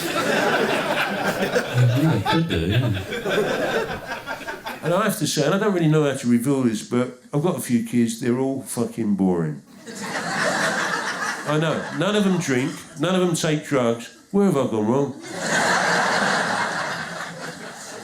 And I think what's happened is they've rebelled. You know, kids rebel against their parents' culture. That's all right if your parents are conservative, straight and boring. They've rebelled against my having it large culture. Yeah. So you know at Christmas when you get a bit of cocaine in, right?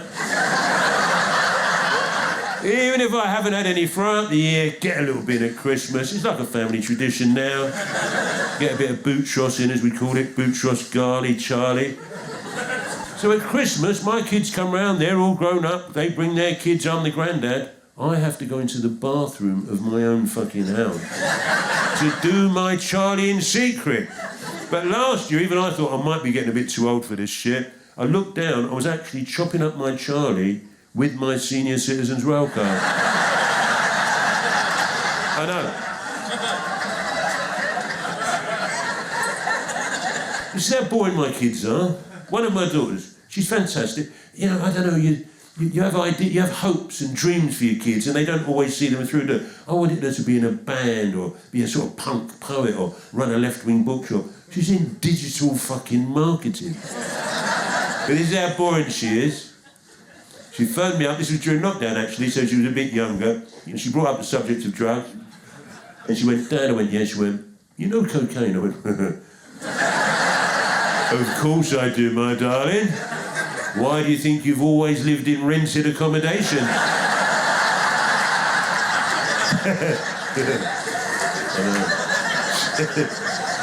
And she said, what's it like? What do you mean? What's it like? She went, when you take it, how does it make you feel? I went, no, I know what what's it like means. What I don't understand is why someone in their 20s is asking someone in their 60s what cocaine's like. I've got to tell you, my darling, you've turned out to be a real fucking disappointment. But we hate that fly. Remember the fly? Because it's just hovering over the cupcake, making it all disgusting. It does nothing, it's unemployed. Love the bee, though. Yeah? Because it's out there, pollinating jacarandas. Fly in, fly out. FIFO. It's a fly in high-vis.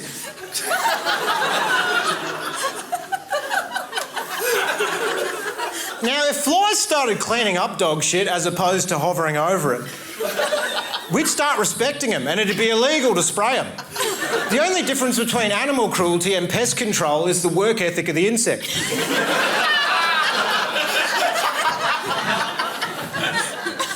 And you know the insect known as the wasp?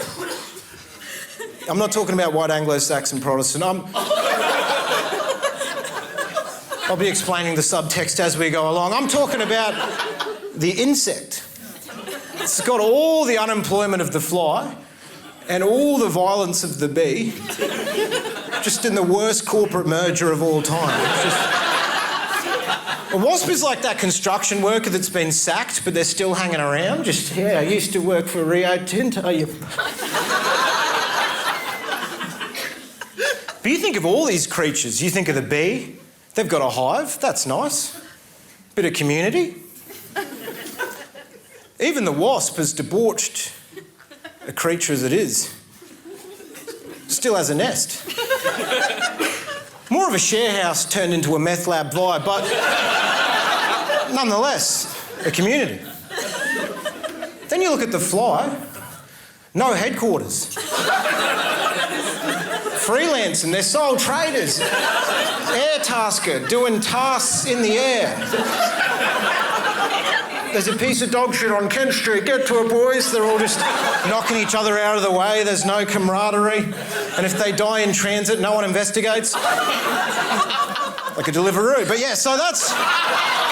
But it's weird. Well, one thing they have done quite well, right, nerds, is that they started making podcasts. But people said to me, you should listen to podcasts. And podcasts, to me, are just really unhygienic former encouragement award recipients in pairs, delivering an unsolicited frame-by-frame analysis of a fucking movie made specifically for children. Every week, forever. And that's necessary. But people said to me, you could learn a lot from podcasts, mate. You should listen to them. I started listening to them, right, because I listen. And I started listening to the crime ones. And who doesn't love crime? What a boon that's been for all of us. Can you imagine a world without murders to solve? What an absolute bore. I, for one, wouldn't want to live there. But they said you can learn some stuff, mate. Listen to podcasts. So I started listening to crime ones. And I learned one thing. And that is that the police... even more incompetent than I first thought. Unbelievable. And don't get me wrong, I quite like the fuzz, right? One time, a tree fell down across our street. They turned up, directed traffic around it, did a pretty good job. Sometimes they got on horses and just plough through a throng of people to remind us to continue to behave ourselves. Who here hasn't walked out the front of a footy stadium and felt the squelch of a Clydesdale turd right up the side of their sandal? But I feel safe now, knowing that if things turn south, I might earn myself a taxpayer-funded kick in the face from a half-ton animal. So, one thing they have done very well too, I don't want to rip into the pigs, I quite like them. They've pretty much gotten rid of drink driving in about a generation and a half. It's been a lot of hard work and they've done a very good job of this. But there are still a few men out there living the dream. I know some, and every drink driving story I've ever heard, it always starts with, look, I shouldn't have done that. And it ends with, man, if only I'd done this one little thing differently, the bastards wouldn't have caught me. I should have just stuck to the back streets like I usually do. I pulled out on the main road. The bacon was set up right there, the pricks. What are they doing anyway? Why aren't they out there catching the real crooks? Instead of hassling a good bloke like me, just going about his business, committing a crime. And all of these blokes, they've got a theory on how to sober up in a hurry. Everyone's got one of these. They're all bullshit. None of them work. I've got to tell you. It's all like, you know what you should do, mate? You should have a 5-minute nap, a 10-minute shower, bloody run around the car 4 times. Bloody drink 7 litres of water, get a punch in the face from your best mate in between each litre. Yeah. Do 12 push-ups. But it's bullshit. None of them work. In my experience, the only thing that will sober you up in a very big hurry is to just run over someone on your way home from the pub. Yeah. Oh. If you're not awake after that, you may never be. So the other thing I quite like about the cops, right, is their complete lack of shame and embarrassment in asking for help to solve a crime from the very same public who pay their fucking wages. And on a personal level, I don't mind this. I can't tell you how many times a squad car full of the filth had turned up at my work and said, what is that, mate? Is that 4 pallets of bricks that you've got to carry up 10 flights of stairs? No problem. Get out, fellas. Let's muck in and help this guy out. And at the end of the day, I say, thanks, lads. That was really nice of you. In return, I'll just keep my ear to the ground around the neighbourhood and give you a tingle if something pops up. This is what happened to me in terms of the cops, right? I was embroiled in a street brawl, and it was a big one. It was one of those ones where later on, onlookers get referred to as witnesses. It was huge. The street got shut off, made the news, everything. It was a massive fight. There was heaps of fights breaking out, spot fights all over. The particular localised melee I was involved in ended up, there's like 2-on-2s, a few 1-on-1 fights. The one I was in, it ended up being 1 versus 6. And I like to say I gave a good account of myself, but then there were 6 of us, so... A little tip from the top. If you're involved in a street fight and there's a man walking towards you and he does that spit through his teeth, that... He's a fucking good fighter. You don't learn to do that until you cracked a few skulls. It was also one of those fights where improvised weapons were being used, which is a disturbing trend that's only begun since the nanny state took all our guns. I saw a guy sliding a tin of spaghetti into a sock. That's what we've been reduced to in terms of street weaponry. It's embarrassing on a world scale. Anyway, the fight kicked off. It was a massive fight. And the boys in blue turned up. You know, 4 of them at first, heaps later on. But the first 4 who rolled up, they're all walking abreast along the footpath towards the fight. And 2 of them were chewing gum, and one of them had a neck tat. They look like a modern-day slips cordon that I'm supposed to respect. And the 4th one, he was fat. And, you know, I don't care. Follow your dreams. It's nothing to do. It's fine. I'm all for equal employment opportunities. I'm not a fascist. In fact, I'm a campaigner. I'm not going to rest until everyone with a lisp has a job on the radio. And all firemen are wheelchair bound. Or firewomen, don't panic. Women can be disabled now too if they want. But this was like a fat, like not a bit overweight. He's a proper fat cop, but that's, whatever. But this is something I'll be teaching my kids, right? When you're running away from the cops, right?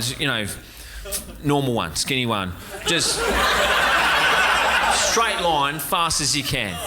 Get ready to do a little sidestep. Some of them can be shifty when they go in for the tackle. When there's a fat cop around, though, they're not even going to give chase. They're going straight to plan B, sitting on the hip there, just pointing in the general direction of noise and kablam. See what happens, sort that out with some paperwork later on. So when there's a fat cop around, kids, just be prepared to do some zigzag running. You're going to look like a silly Billy. But it's better to be a silly Billy and alive than one of those corpses about whom people say there lies a man who never compromised his dignity around obese law enforcement. So this fight, right, it was just winding down. It was just coming to the end of it. And I was getting shoveled in the back of a paddy wagon by some of these goons. And one of them, right, he's had his elbow on the back of my neck. He was about half my age. He's put me in the van. He said, mate, we're going to take you down the station. We're going to charge you with common assault. You should take a long, hard look at yourself. So should I, young fella? Maybe you should take a long, hard look at yourself. Because I've just bitten a man's nose off. And then I punched him out of his shoes. And you've got the audacity to call that common.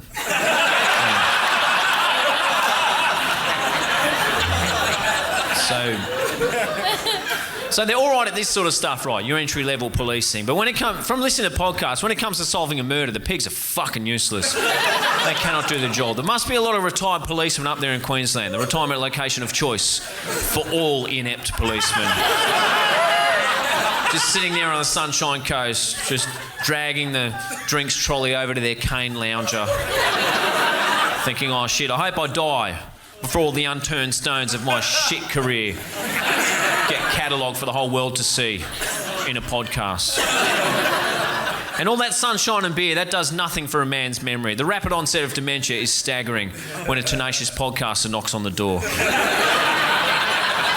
The number one leading cause of dementia in old men is, of course, being accused of some pervert shit from 40 years ago. They can't remember a fucking thing once that got us. And while I'm down here too, I don't want to rip into dementia. I'm not sinking the slipper in there, that's fine. Like, it's one of those things, dementia, that we'll all have to deal with at one stage of our lives. Someone we know will have it, or we will, whatever. But what no one's saying about dementia is how much of a handy evolutionary tool it is just to prevent old men from going out and settling all their long-standing vendettas. And can you imagine a world where all the men remembered every single shit thing that had been done to them throughout the course of their lives? It'd be absolute carnage when they reach a point where nothing else matters. There'd be so much, hey, Dale, just put a bag of lime and a shovel in the boot. Just off to knock off all 3 of our sons-in-law. I hate their guts.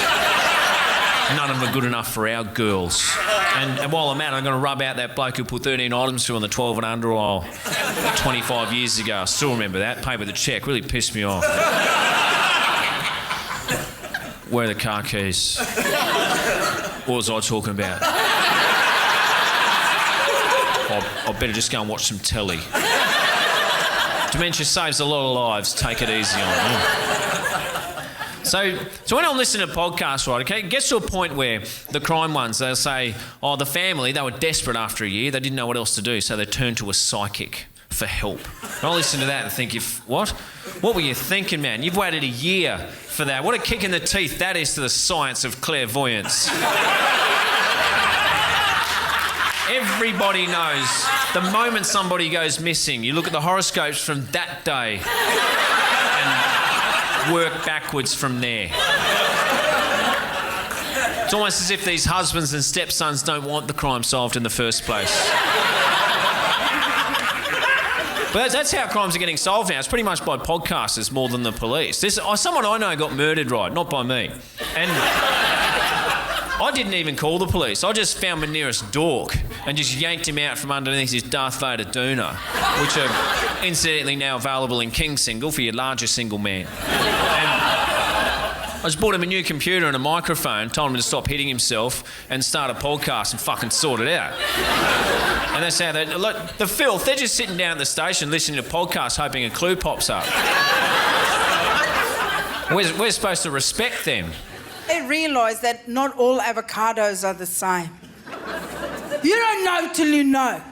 Like, you know, when you buy avocados, it's top of mind the whole time. Like, if you've got avocados at home, you're thinking about it right now. Any other fruit and veg, you don't give a shit. The kids will go, the potatoes look weird, put it in the bin. Who gives a shit? The avocado, you will sift through the green bits with it. Oh, we can save that. Save that. You have half a teaspoon of avocado, go, we can still make the guacamole. Just need 14 kilograms of tomatoes. But you know the lifespan where that avocado is, because it's almost like days of our lives with the avocado. Because when you're ready for the avocado, it's not ready for you. And when it's ready for you, you're not home. The avocado will usually give you roughly 10 seconds from when it's ripe to when it's ruined. Right? Let avocado go, hey, I'm ready, 10, 9, 8, I lied, I'm rotten. But you don't know how much you know about something till you see what other people know about stuff. Like, I really got into TikTok in a very big way, right? In a big way, like 8 hours a day. And I don't have a job. So then, and I don't work out. I just freeze up a lot of your day. And I saw that I was doing avocados wrong. But I used to just have the basic approach to avocado, like someone born in the 70s, right? You cut it open, you whip it up, take the pip out, take a spoon, another spoon, there's your avocado. But then I saw on TikTok people do it different. They peel the avocado, then they take a knife and they slice it like that, then they put it on a plate and they... And now there's little slices that you can put on a cracker with some cheese and shit, and it's real fancy. And I'm like, I'm going to be a fancy one too. So I got some of those avocados and I peeled them. And my avocados didn't look like their avocados, because my avocados had black spots all over them. And then I thought, uh-oh, my avocados are diseased. But they weren't diseased at all, were they? No, my avocados had fingerprints on them. Because my community would go out to the supermarket and squeeze the shit out of all of the avocados to see if they're ripe or not. So all those black spots are fingerprints. That avocado has been fingered so much. If that was a human being, you wouldn't marry it. Yeah, I just slut-shamed an avocado. I don't give a shit. I just thought, I'm not going to deal with it anymore. The change starts with us. You've heard Oprah say it. Now I'm saying it to you. And I thought, you know what? I'm going to start doing some volunteer work at my local supermarket. Out of the goodness of my own heart, I would go to the supermarket and I would take one of those little trolleys so I can move quickly, right? And I would just patrol the produce section. I tell you, if you want to learn things about people, like people go, I love going to the mall, I love to just people watch. Go to the produce section. Your mind will be blown. You cannot believe the people who live in your community. So I take the trolley and I parade up and down that produce section and I just watch people. And if I see anyone squeeze an avocado, I follow them.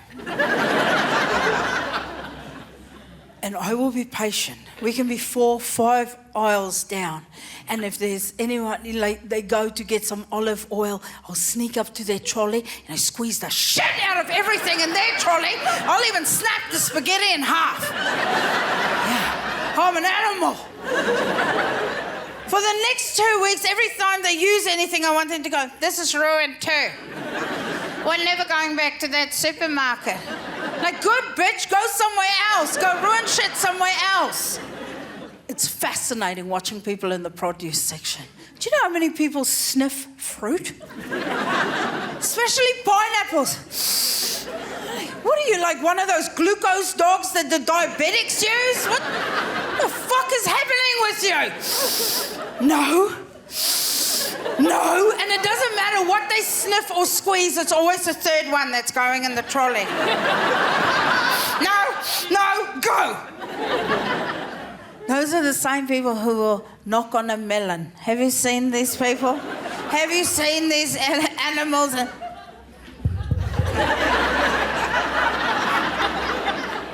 The best is they wait for a response.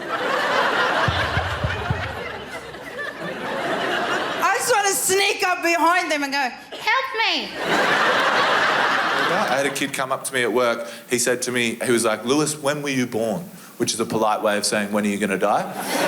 I said, 1995. And his eyes lit up. He got like the biggest look of excitement came over his face. He was like, oh. And this is truly what he said. He was like, oh my God.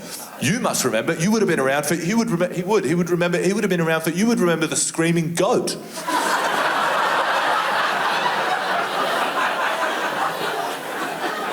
And I was like, what? I was like, what are you talking about, man? And then he explained it to me, and when he explained it to me, I actually did remember. Some of you obviously remember. The Screaming Goat was one of the first viral YouTube videos, one of the first videos on YouTube to go massively viral. All it was a video of a goat standing in a paddock, and it just went, ah, ah. That's a perfect rendition, by the way. Google it tonight, you'll be like, fuck, he nailed that fucking screaming, ah, ah. You might remember this chapter in the saga. Some genius took the audio of the Screaming Goat and clipped it into a Taylor Swift song. So it was like, I knew you were trouble when you walked in. Now I'm lying on the cold, hard ground. And to this kid, that's a monumental moment in human history. He was so intrigued. He actually said, he was like, what was it like when it dropped? It was crazy, man. I wasn't gonna lie to him. I mean, we all remember it was fucking hectic, wasn't it? It was intense. It was actually dangerous. It got out of hand. Everyone just running through the streets. Do you remember that day? Oh my God. Pandemonium. People lying in the middle of the road reenacting it. Now I'm lying on the cold hard ground. I've actually lived through some pretty significant shit, mate. Major historical moments, you know? I saw heaps of shit. I saw the double rainbow dude. I saw succulent meal or whatever. I remember when Charlie bit the other one on the finger. I've seen heaps of shit. Genuinely though, I actually have, you know. I remember Corey Worthington's party. I remember when Hot Dogs turkey slapped that woman on Big Brother. To me, it feels like just yesterday that guy on A Current Affair was like, rah, rah, rah, rah, rah, rah, rah. That's my Screaming Goat, man. That guy was barking like a dog on TV before the Screaming Goat was a glint in the algorithm's eye, brother. I got a bit sad about it. I went home that night. I was like, as if that's what this kid wants to know about. Of all the historical moments that I've been alive for, that's what he's fascinated in. It made me misanthropic. I was like, that's a sad thing. And then I thought to myself, you know what? Maybe I'm not giving it enough credit. Let's check, you know? Maybe it's better than I remember. Maybe I've misremembered it. So I Googled it. It's exactly the same. It's more exactly the same than I thought it could be, the Screaming Goat. And then I got a bit obsessed. I don't know if you do this sometimes. Like I got into a bit of a rabbit hole. I wanted to find out who posted it for some reason. I was like, who posted the original screaming goat clip? You know, it went so viral. Who uploaded it? Found out it was a kid in Europe, right? Teenager in Europe. He posted the video. But then I found out it's not even a real video. This blew my mind. This kid, right, is just mucking around. He took a video that already existed of a goat, right, that was already online, and then he just downloaded it, muted the audio, and then he got one of his mates or something to go, He re-uploaded that, and then everyone in the whole world was like, how funny is this goat? And at the time, all these animal experts, vets and scientists went online and said to everyone, hey everyone, just so you know, that's not a goat making that noise.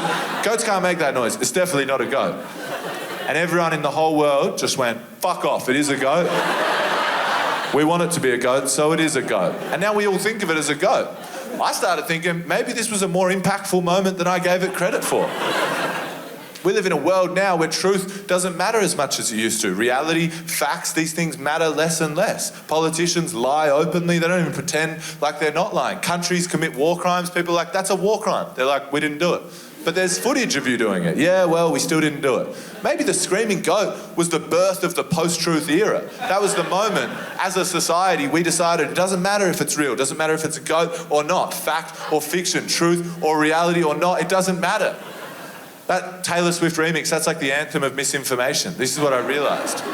So I went back into school the next day, I went straight up to that kid. I was like, mate, I'm so sorry I laughed at you. You're absolutely right. That was a pivotal cultural moment, and I said to him, I said, fucking well done you for noticing that.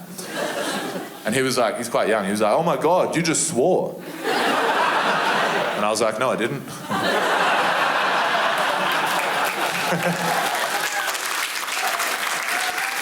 And he was like, you did, I heard you. And I was like, well, you're being anti-Semitic. Because if all else fails, you know. Anyway, what I'm saying is we have to stop thinking like robots. I've thought of a way of saving Earth from robot thinking. I used to have friends, I've still got them actually, friends, good friends, and I didn't agree with them at all. I didn't even like them. They'll get guys that come around. My wife still says to me, why is this guy coming around for dinner? You hate this guy. I'm like, I know, but he's my friend. That's how it works. But now it's like, you know, you have to think like a robot. Agree with me or you're wrong. You think the way I think, or you're cancelled! So, we have to stop thinking like robots, and we all have to think more like my Auntie Betty, who lives right here, in this city.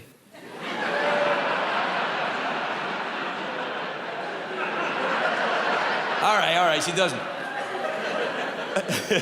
I believe she does. No, my Auntie Betty is a very emotionally well person. She's a very emotionally developed, a very emotionally intelligent human being. If she disagrees with something you say, if she thinks you're talking shit, she doesn't try and cancel you. Here's how you know you're talking shit around my Auntie Betty. You say whatever crap you say, and then if she thinks you're talking crap, she'll do this. She'll say, oh, is that right? Well, shows what I know. Then you know you're talking shit. Now, I'm very fond of my Auntie Betty. I'm very close with her still. She's not that much older than me. She's about 16 years older than me.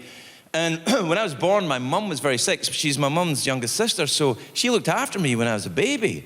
You know, she looked after me when I was very young. It was the 1960s, and she was the first person, actually, that put the idea of a place called America in my head, because she loved American rock and roll, loved it. Her favourite was Little Richard. And I know. She used to sing Tutti Frutti to me as a lullaby. And I was like, Tutti Frutti, oh la Rutti. Go to sleep, you little bastard.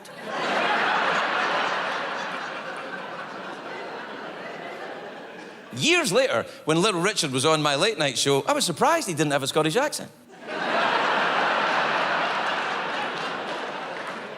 And he was surprised when I fell asleep during Tutti Frutti. That's stupid. That's stupid. You can't fall asleep during Tutti Frutti. Tutti Frutti, I'm awake. Anyway, about 18 months ago, I was talking to my Auntie Betty. I was in I was in Scotland. I was talking to my Auntie Betty, and some offers were coming in to go on the road and start doing stand-up again around these great United States. She said, are you going out? Are you going out to do a stand-up tour? I said, you know what? I don't think I will, Auntie Betty. She was like, why, Craig? Why? It's always been your dream to appear in this city. I said... She said, you love doing stand-up. Why wouldn't you go out? I said, to be honest, Auntie Betty, it's the young people. It's the young people. I feel like they're waiting on the balls of their feet, waiting to just for you to say something wrong, anything wrong, and then they're boom, and you're cancelled. That's it. It's over. You're done. And not only are you done now, anything you ever did is done. You're over. You never existed. They're terrible. And she said, oh, no, I don't see it that way at all with the young people. I said, what? She said, no, Craig, the young people today, I see it more like, do you remember that old David Bowie song in the 1970s when he sang, changes? And I was like, no, Auntie Betty, no, not changes. They're fascists, that's what they are. They're just after, they're little kind of, they're pitchforks and they're terrifying, they're nasty little Nazis. And then it went quiet and then she said it. Oh, is that right?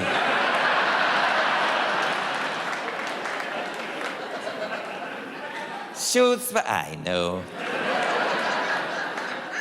That's when I knew I was talking shit. So I had to rethink my whole worldview about the young people. I had to alter my entire Weltanschauung. You're welcome, one German academic. Finally, a joke for me. Oh, is that school?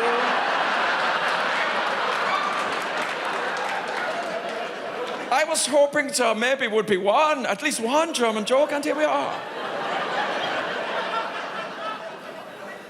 All right, stupid, stop it. German people don't walk like that. At the moment. Although I get a sense some people are stretching and getting ready, though. The word Weltanschauung is it's a German word. It means worldview. And I had to change my entire worldview about the young people. So I did. And here's what I think about the young people now. Here's the truth of it. You're right. It's your turn. It's not my turn. You're the youth. I'm old. I had my shot at it. If you guys want to take over and change the way the world works, how society works, how gender works, how music works, how politics works, how everything works, if you want to change it all, do it. You're right. It's your turn. I love you. I love you, my Gen Z and millennial brothers and sisters, and I support you. However, if I accidentally cross over a line that you guys drew 20 minutes ago. And it will be accidental, because I'm listening. I wouldn't be just going, oh, sorry, didn't hear you, ah. If I accidentally cross over that line, or more likely I crossed over that line 20 years ago before you were born, then at that point, I also have to say, with all the love in the world, go fuck yourself. There. That, to me, seems fair. I feel very lucky nowadays. I've got really lovely friends. And I feel very, very lucky for that. Because I grew up without many friends at all, really. I found making friends at school very, very difficult. And I think it's because I was hiding who I was. I couldn't really be myself. I was always on edge. I was worried that people were going to find out something about me. So I never really had any mates. But don't worry, there's not been any sort of lasting damage. It's not like I've got to go on stage 5 times a week to make strangers laugh, to make me feel full. It's not like that. It's not like once a week, it's not like that. You don't need to worry. There was one girl at school that picked on me every single day. She picked on me every day. Now, I mentioned before, I know I'm not a super famous person, I've got a low level of fame, but occasionally I pop up on the telly. And every single time I pop up on the telly, this girl that picked on me the whole way through school slides into my DMs. Like, oh, hi, Suze, how are you doing? Great to see how well you're doing. I saw you on Mastermind last night. Well done. Oh, my God, next time you're in Portsmouth, me and you, we should go for a drink. Like, yeah, we should. It'll be arsenic. She was horrible to me. But now, because she's started following me, I've started following her. And apparently when you follow someone you don't like, it's called hate following. Everyone that's just laughed are the bitches in the room. They've just really outed themselves. Hey, that one that clapped is the queen bitch. No, don't worry, I'm not knocking you, I'm doing it too, okay? It's not big, It's not clever, okay? But it means when you just go on their page occasionally, just to go, I fucking hate you. Done up your lounge, have you? Grey, is it? Living, laughing, loving. Are ya? Sailing Dunelm, was there? You know, bitchy. But I've now become slightly obsessed by her life. It's not growing up. This isn't a suggestion. Don't do this. I'm just telling you what I've done. And a lot of her posts are about her husband, about how wonderful he is. She's got this wonderful husband. And it's not because they're straight. Like, I love straight people. You heard that before. Mum and Dad are straight. I love straight people. And honestly, some of my best friends are bisexual, so I do love straight people. But she'll put up these pictures of her husband, all in black and white, being like, he's the salt to my pepper. He's the bread to my butter. He's my light in the darkness. He's my husband. And I know it's not going as well as she's pretending, because I know that last year in Ibiza she gave a waiter a blowy. So I know it's not going as well as she's pretending. Sure, I shouldn't have written underneath, but she shouldn't have started the nickname Rough Muff while I was still a virgin. We learn, don't we? We learn, Lacey. I shouldn't say her name, we're recording this. Can't like that. I obviously didn't write it underneath. I'm not that brave. I did the classy thing. I screen grabbed it and popped it in a WhatsApp group. I did the classy thing.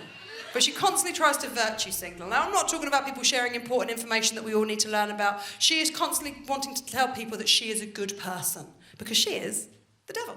She's constantly trying to tell people that she's a great person. One of the ways that she does this, and I've got to be very careful with this material because my audience are always lovely people, so I mean it with love. But she needs to let everyone know that her pet's are from a rescue centre. I'm just going to say one thing. Once you've rescued your dog, it's just your fucking dog. You don't need to refer to it as a rescue dog. It's just a dog. It's your dog now. You've rescued it. Well done. We're all very proud. She does the same about her cats. Look at my cats. Look at my adopted cats. Look at my little adopted cats. I adopted all of them. If I hadn't adopted these cats, they'll be out on the Edgware Road turning tricks. Look, I adopted these cats. All cats are adopted. Even if you paid for your cat, you adopted your fucking cat. No one is birthing cats. No one's having a litter of cats. If you are, leave this show, go to the Natural History Museum, it's just down the road. Now look, I'm trying to manage my mental health problems in the healthiest way possible, because I can't do what all my friends are doing, which is just managing them by taking drugs. All my friends are just taking marijuana and magic mushrooms. And look, I know that these things have medicinal properties, but the reality is this: my friends did loads of drugs in their teen years, 20s and early 30s, when you're supposed to do them. I did fuck all drugs and have a macro dose, so I can't now micro dose. They know what drugs are useful for them and what amounts they need to do in a way that's medically helpful. And I've done fuck all drugs. Listen, I have smoked weed, but so much less weed than you think I have based on my haircut, beard and taste in music. And apart from that, the only other drug I've taken is MDMA, which I've taken on 2 separate occasions at music festivals. The first time was in 2012. I was with my friend Liz. I thought, Liz is going to take it. And then when she was taking it, she said, listen, OK, I'm not pressuring you to take this MDMA, but if you take it, I will look after you. And I thought, I've known Liz a long time. I really trust Liz. This is as good a time as any for me to try this. So I took the MDMA. Within 5 minutes of me taking the MDMA, I would say Liz regretted that offer more than any she has ever made in her entire fucking life. Because within 5 minutes of me taking the MDMA, I was this close to her face and I was just saying, Liz! Liz! It's not working! Liz! It's not working! Liz! I think I've broken drugs! I kept shouting, I think I've broken drugs, with my pupils the size of saucepans. Imagine being in Liz's position and trying to come up on MDMA while a man who looks like a fire-damaged waxwork of comedian Jason Mantzoukas is repeatedly screaming the phrase, I think I've broken drugs. And the second time I took it, I did have a better time, but only because my friend and girlfriend dusted it into my beer like giving a dog deworming medication. And apart from that, I have done no other drugs. I have never taken cocaine, which I imagine will be a great source of relief to every single person in this room, because no one has got to this point in the show and is thinking, this guy needs to do some cocaine. I actually think he would benefit from talking faster and more intensely about himself, his opinions and his emotions. Never taken cocaine, never going to. You can't start taking cocaine at 39. No story that ends well involves the sentence, and at the dawn of his 40s, he embraced the cane. But when I said to my friend Matt, I've never taken cocaine and I'm never going to, the only thing he said was, with that nose, what a waste.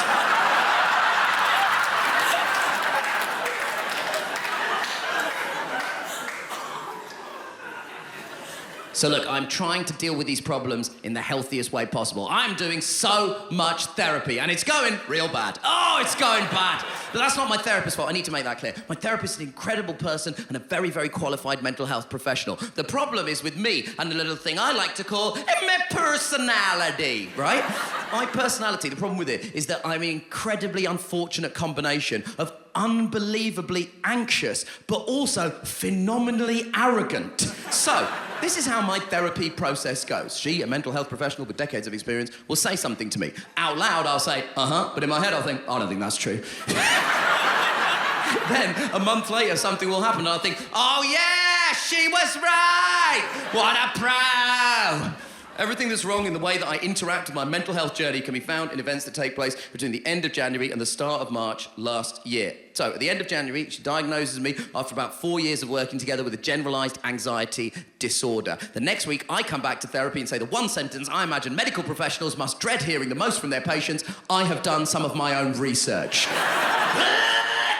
And I said, I've actually come to the conclusion that it's good to have a bit of an anxiety disorder because it keeps you aware of your immediate surroundings and the threats that might be contained in your vicinity. And she said, you have no understanding of the basics of this condition. What you are describing is a spidey sense from Spider-Man. And she said, anxiety is not about being aware of the threats in your vicinity. It's being worried about things that have happened or will happen. If anything, it keeps you more vulnerable in the moment because you're never present in your body because you're worrying about things that have happened or will happen. And out loud I said, and in my head I thought, I don't think that's true. Then... 5 weeks later, at the start of March, I found myself off to New York for work. I land at JFK Airport, I get a taxi back to my friend's flat where I'm staying. I get out of the taxi, I speak to my girlfriend for 10 minutes, and at the end of those 10 minutes, I say, okay, I better go inside and hang up the phone. As I hang up the phone, that is the moment that it occurs to me that I have left my fucking passport on the seat of the cab, a cab that has long since disappeared into the New York night. Now, if my anxiety was keeping me aware of the threats in my vicinity, surely it would have been aware that the most crucial document in my possession was on the seat next to me where I placed it, unbelievably, for safekeeping. But in reality, I was somewhat distracted, being very worried about a faux pas I'd made at a drinks event in 2011. So I was not, shall we say, in my body. Unfortunately, the passport has gone. The grammar fans in the crowd will know that means it's become something that has happened. Therefore, it comes back into anxiety's purview, and I start doing what everyone with an anxiety disorder in this room does, which is vibrate with rage, and then immediately start beating the shit out of myself. At one point, I said to my own reflection, what's the point of you? Which I think we can all agree is an unhelpful overreaction.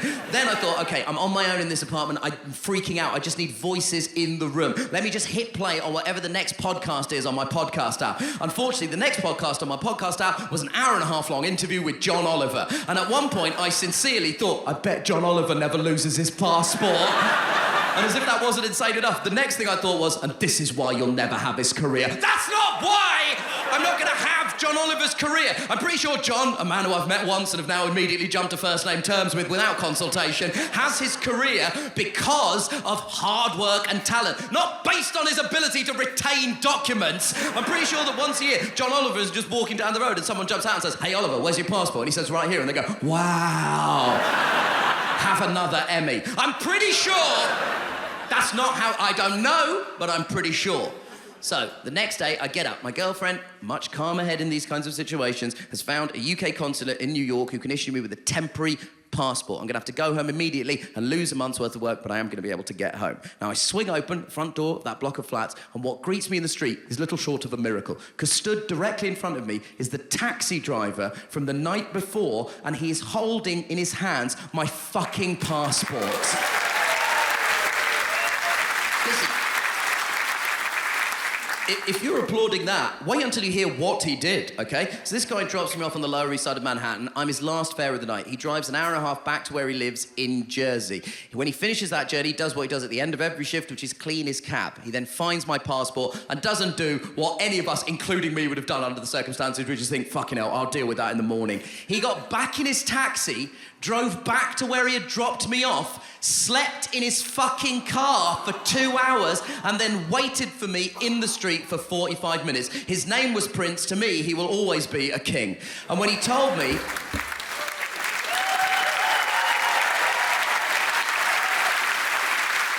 When he told me what he had done, I said, Prince, why did you do this? I so appreciate that you did this, but why did you do this? Now, some background. The thing you need to know about Prince is his family's Indian. He's from Punjab, my family's from Kerala. In the cab ride over, we talked at some length about our shared Indian ancestry and upbringing. So when I asked him why he'd done it, he said this to me. At the end of the day, I thought, I'm Indian, this kid's Indian. I don't want an Indian kid running around New York without a passport. I know how scary that can be. And in that moment, yeah, I realised something genuinely profound. Racism is incredible when it benefits you. Because based on the look in Prince's face, if that had been a white guy's passport, he would have immediately frisbeed it into a New York City sewer, whipped the bandana off a Ninja Turtle while shouting, "That's for giving one of my jewels to that woman."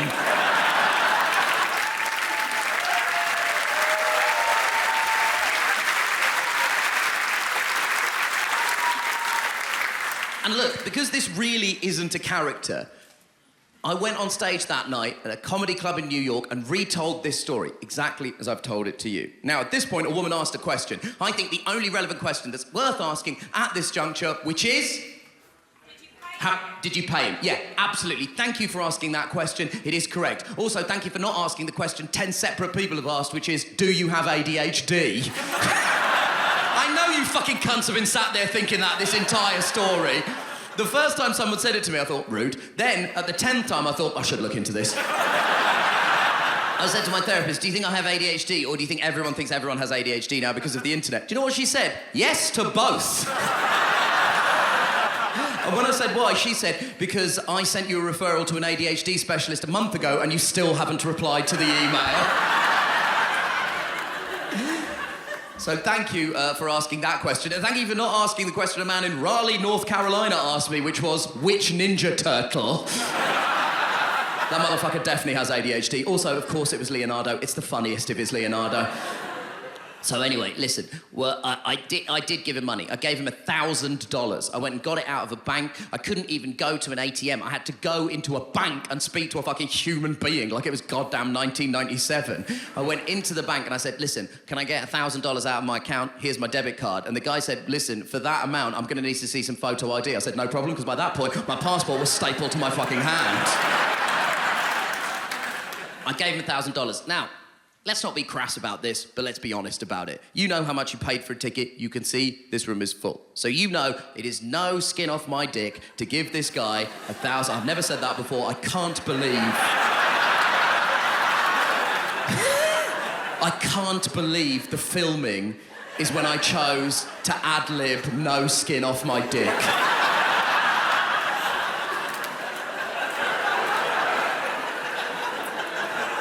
Jesus fucking Christ. It was truly no hair off my ball bag.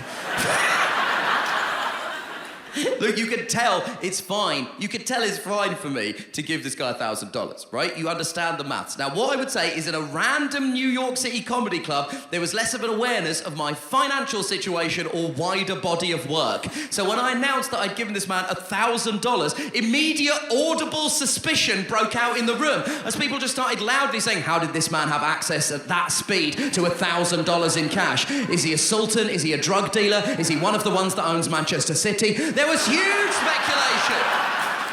I heard the speculation, became defensive, and find myself saying, I'm actually very famous at home! At which point, a woman sat right in the front row, puts up her hand and says, I'm from England and I've never heard of you!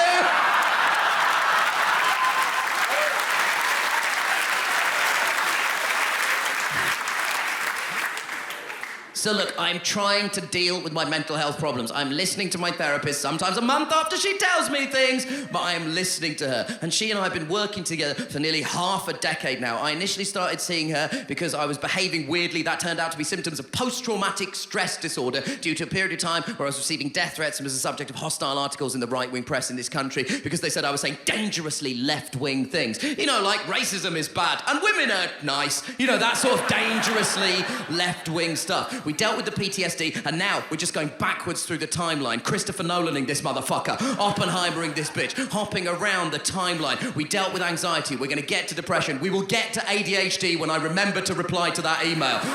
But one of the first things she said to me was this. I said, listen, I'm having trouble sleeping. That's not an uncommon thing in my life. When there's something going on, I often am unable to sleep. And she said, how much exercise are you doing per week? And I said, because I think exercise is fucking boring and I think people who talk about it with too much enthusiasm shouldn't be allowed to have children. I really believe that. Okay? Listen, I know that we want to pass on the genes of our healthiest people, but at what cost? The cost of interesting conversation.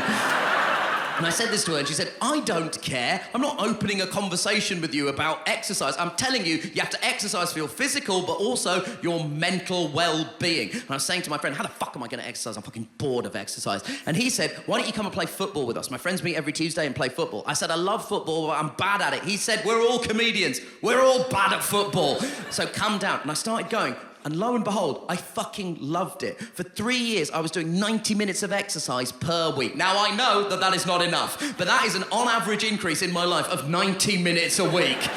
Then, in the summer of 2023, I suffered a terrible sporting injury. I broke my little finger. Now, that's not supposed to get a fucking laugh. That's supposed to get, like, a little bit of sympathy from the audience that I then... No, don't patronise me now. It was supposed to get sympathy, and then I throw the sympathy back in the audience's face when they find out the slapstick fucking way I injured myself. Based on how much people like you fucking laughed at just me breaking my finger, when you find out how I did it, you're gonna spontaneously combust in a cloud of jizz. Okay, get ready. We're about to lose audience members because the way I broke my finger was that during a game of football, I sat on my hand.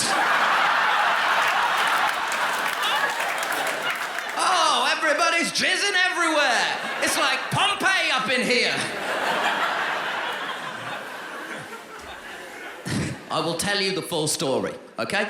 I was playing football and I was in goal. Everyone has to go in goal for 10 minutes. That's how the rules of five-a-side football work. No one likes it, but everyone does it. I'm playing in goal and my friend is bearing down on goal. He goes to shoot this way, so I start to crouch down. At the last minute, he cuts across the ball, so it goes across my body, and I managed to flip my body weight in the opposite direction and save the shot with this boot. I want it known that I fucking saved the shot, okay? And the reason I want it known is it was the high point of my sporting career that was followed by the low point of my sporting career. Because I've done so little exercise in my life, I think I've got some muscles I've never used. So the speed of me doing this caused me to pull a muscle in my neck. I fell backwards like this. Ah! And then landed with my full body weight on my little finger via my arse. I broke my little finger with my own arse, which doesn't even make sense because my arse is thick, juicy and delicious.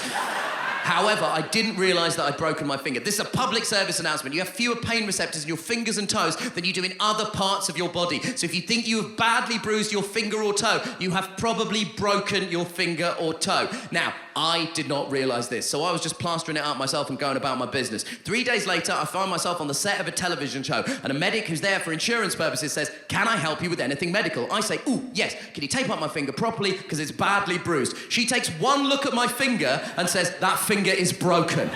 And I said, it's bruised! She said, it's broken. I said, it's bruised! She said, it's broken. Are you noticing a pattern emerging here with me and medical professionals? At one point, I said, listen, I know you're a medical professional, but at the end of the day, you're white, I'm Indian, medicine comes naturally to my people, okay? It occurs naturally in our bloodstream like midichlorians and the Force. And she said, and I don't think this is a textbook-approved phrase, that finger is fucking broken. And I went in search of a second, browner opinion. Unfortunately, one was not available due to the fact that I was in a place called the Isle of Wight, which, if you've not been, is, as the name suggests. They are delivering on being an island of white people to the extent I think is where they make them. Just assembling them in factories with Mumford & Sons blaring out over the PA system so everyone comes out that extra nice crusty white.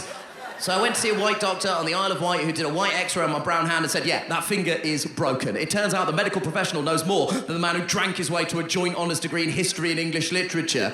But then she said this, listen, when I say it's broken, that's actually a misnomer. What I mean is it's dislocated. Now, this is a good thing because it means it's an easier fix. All I have to do is pull it out and pop it back in again. I said, fantastic, Doc, let's get this show on the road. I need to be back on the set of this TV show. The people need entertainment. And she said, do you want any gas or air? And I said, why? I'm not a fucking prego. Because that's the thing about toxic masculinity. It flares up sometimes for no reason. It's like athlete's foot of the very soul. And she said, do you want any pain medication? And I said, let me summarise the events of the last 3 days for you, Doc. I broke my finger and then have just been walking around like this the whole time without even realising it was broken. What does that tell you? It tells you I've got a very high pain threshold. And then I fainted. I fainted...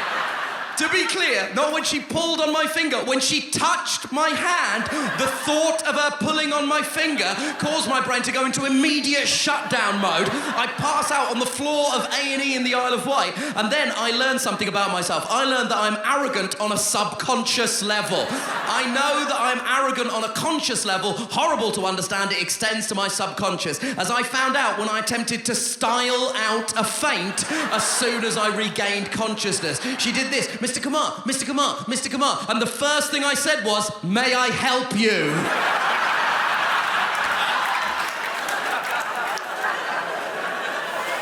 As if she had inconvenienced me. So then by this point, I'd landed on the finger and broken it even worse, so I had to come home and get it operated on. And now it bends like this, but apart from that, it's absolutely fine. Now, listen, this is supposed to be where this bit of the fucking show ends. Then, on the 1st of October last year, in the middle of the UK leg of this tour, something happened. I was back playing in my regular game of Tuesday football, and I was running back into my position. I'm a defender. I'm a defender. I was running back into my position, and out of the corner of this eye, I can see that my friend is about to take a shot. I think he hasn't seen me. I could just spin my body this way, stick this foot out, and knock the ball out of his path and prevent him from taking the shot. Now, I am correct about all of these things. I spin this way, stick this foot out, knock the ball out of his path, prevent him from taking the shot. Here's what I don't prevent him from doing, starting to take the shot. This man swings into the space where he thought the ball was and crashes studs first into the top of my foot. And all I can think in that moment is, I don't think that is bruised. And I'm only telling you this, Hackney, because I consider this story to be one of great personal growth. Because what did I do? I immediately went to hospital. I went to hospital and had an x-ray done on my foot, and the doctor came out and said, yeah, you've broken your toe. Now, when I say you've broken your toe, that's actually a misnomer. What I mean is you've dislocated your toe. Now, this is a good thing because it means it's an easier fix. All I have to do is pull it out and pop it back in again.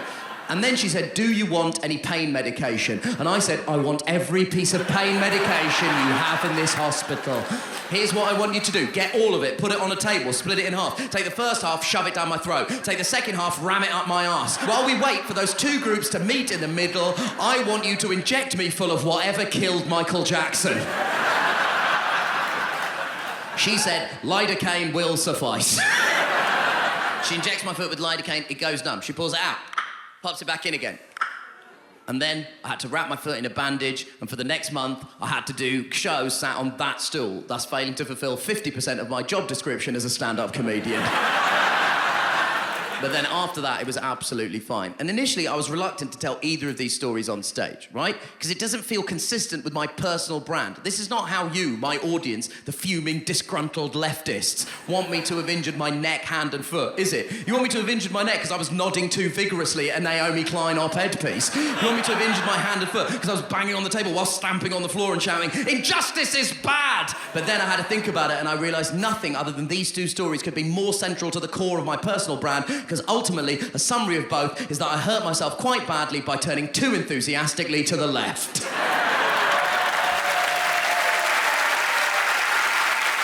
I was raised in an era where every TV show was based off taking a woman shopping and forcing her to have a makeover she didn't want. I just think I knew more than I did. Do we remember this amazing era? It was the era when any woman, no matter how broken she was, could have everything fixed by one trip to River Island. with Gokwan. She'd arrive on screen and be like, so my partner left me and my house is on fire and I don't have a job and turns out I don't have a vagina anymore, so I'm fucking mad. And they'd be like, oh, yellow chunky waist belt? She'd be like, yes! Such a good time. It was the same era in Britain where every woman believed, and I say believed with no sense of irony, that if we ate 2 bowls of Special K twice a day for 2 weeks, we'd lose a jean size. Okay, that is actually the reason we don't have equal pay. It's because we don't deserve it. We're such dumb bitches. It's embarrassing at this point. I love makeover TV shows. I genuinely love them. Like, I miss them being on TV. We've only got a couple left. You know, my friend, she thinks the reason we don't have makeover TV shows anymore is because we don't need them. Because everyone is perfect just the way they are. That's like isn't that so nice? Like, I'm just dying saying it. Like, it's so cute. It's so cute. Like, you are perfect just the way you are. I love it. It's not true. I mean, I have a mirror. I can see myself. I have eyes. I can see all of you. We all need a makeover. And I'm not just saying that physically, of course not. I'm talking mentally. Of course you should always want to be a better version of yourself, a kinder person, a more generous person. You should always want that. It's just, I take it a little bit further. Sometimes try and become a different version of myself, a whole new person. I'd say I've been doing this since I was 14. Once a year since I was 14, I've wanted to be a new person so badly that I've just freaked out in the middle of the night and panicked and cut myself a fringe. I'm so aware I should say fringe. So much faster there. It's just like, and I love the tension. Also, come on, I'm 30, I have cut myself, but only for attention, so it's genuinely super chill. Do we know the fringe I'm talking about? This is a very specific fringe. I am not talking about a fringe that you go to a salon and pay to get done. I am talking about the fringe that you cut for yourself at 2 in the morning, listening to the entirety of the Les Mis soundtrack.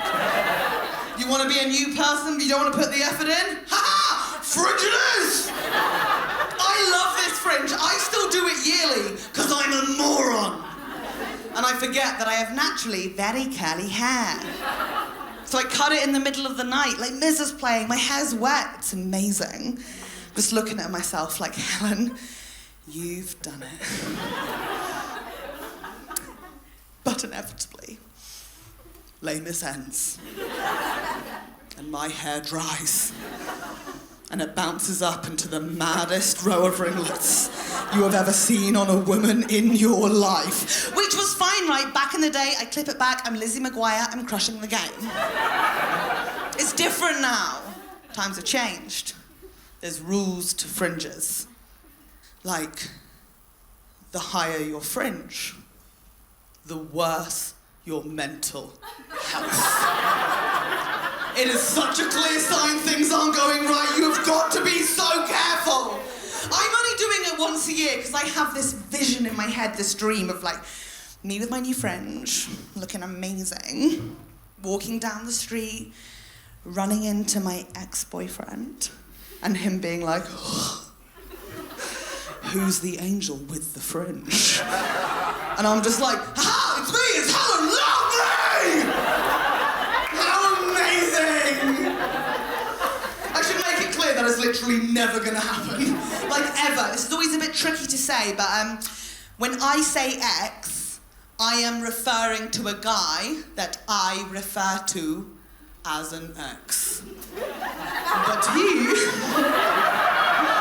does not refer to me as an ex. He refers to me as someone who just hung around him a lot for a long time. But I'm like, well, I was in love and I got my heart broken, so I'm counting it as a relationship. Thank you! relationship, right, when you were like, we're in love, you just missed it. It's a tricky relationship to do. I was in one of these relationships for so long, and I was just walking around to my friends like, you can't meet him, but it's super serious, it's a relationship. Some of you might call that lying. Yeah, lying. I'm a liar, okay, I'm a liar. But I'm damn good at it. I'm a good liar. And do you know why I'm a good liar? Because I learned from the best. Because my mum, such a good liar. My mum's incredible at lying, incredible. I do want to go into my mum. I just want to check and see if anyone's got a similar mum to me in. I've got a very classic British mum where if I have a headache, she'll have a brain tumour. Always going to be one step ahead with her dramas. My mum's amazing. She only lies to protect herself, which I think is important. She just takes it that one step further. In 1997, my mum did the best lie. Now, do you guys remember 97? It was like the best year ever. Like, Diana died, Titanic came out, it was incredible. Also, do you know that some people think those two events aren't related? Mad! In 97, my mum found herself in that classic situation where all of her friends got together to go and see the film Titanic, and they didn't invite her. Which sucks, right? Like, it's awful, that feeling of being left out the group, but it happens to all of us, and then usually you move on. But what was awful was the following Monday, my mum was with all of them at the school gate, and they were all talking about the film and how amazing it was, how much fun they had. And then one of them, Rosemary, don't even get me started. She was like, oh, God, oh, we're so wicked. We didn't invite you. Did we, Anne? My mum won't be embarrassed. Lord, no. She said, I was invited, I just didn't want to go. Good lie. Solid lie. Self-preservation. Leave it there. My mum is a creative. She kept going. My mum said she didn't want to see the film Titanic because it would bring back too many memories for her. Because in a past life, she was on the boat. Which is too strong a choice of a lie. A lie she sticks to this day. If I play Celine Dion, she's like, Helen, they will have a flashback. No, you won't! She's one of these people. Do we all know someone like this? Like, it's definitely mental illness, but it's early in the show, so we'll call it kooky. She's a bit of a kook. She's a crazy kook. Like, my mum's best friend is a woman she hired to be her clairvoyant. Whose name, by the way, is Trish.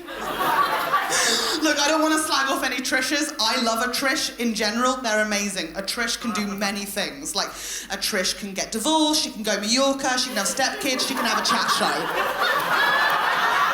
A Trish can thrive. A Trish cannot speak to the other side. But my mum is in love with Trish, because Trish has told my mum, you are correct, Anne. You do have ghosts in your new build next to Fleet Service Station on the M3. Okay.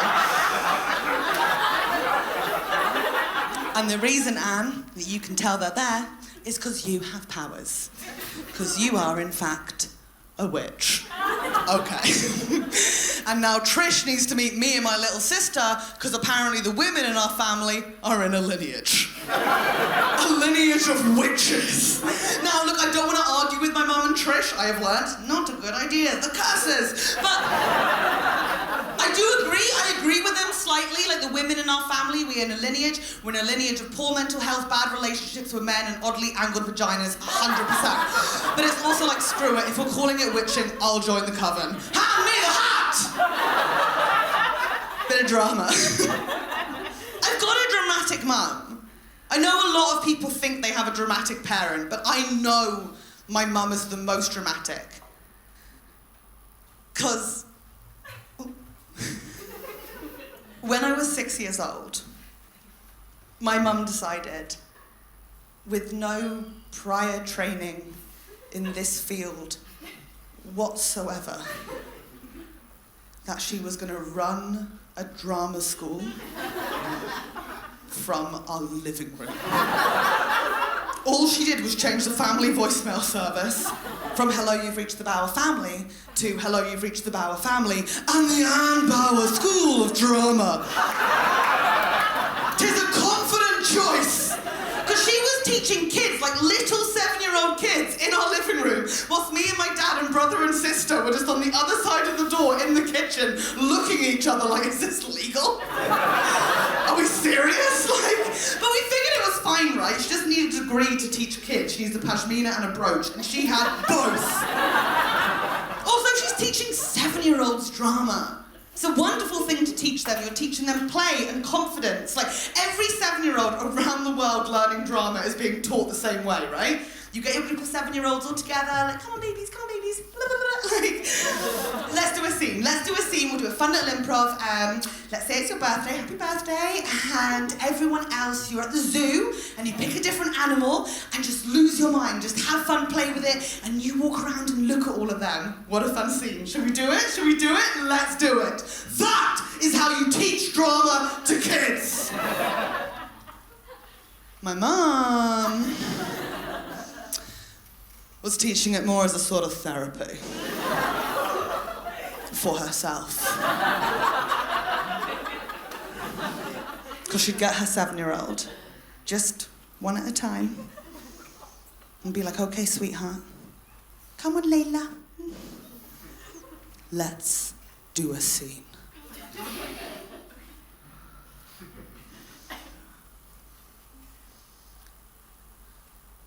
You're a middle-aged woman.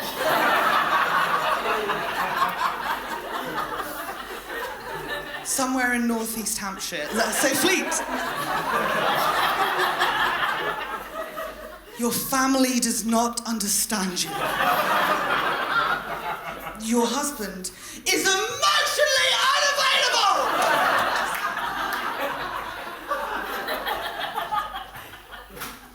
You have a migraine.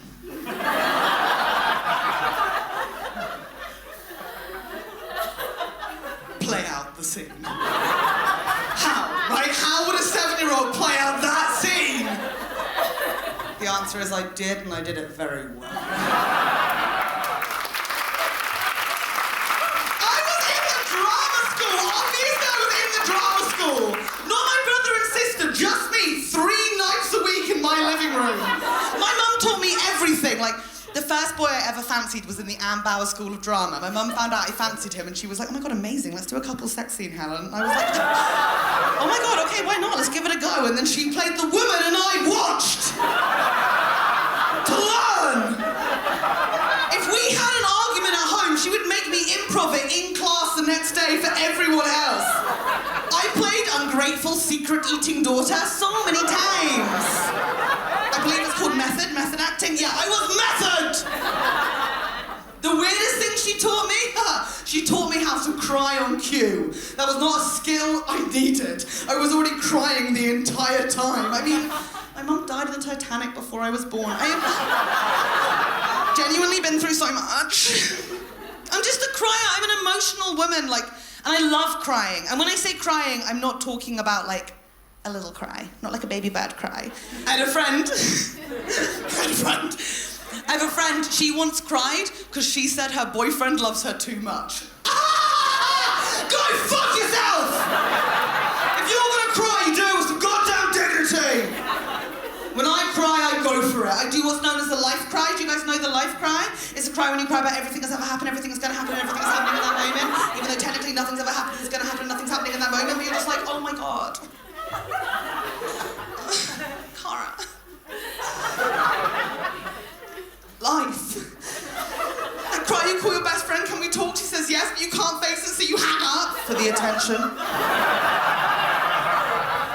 Okay, some of you might know it as depression, like chronic depression. Interesting, okay.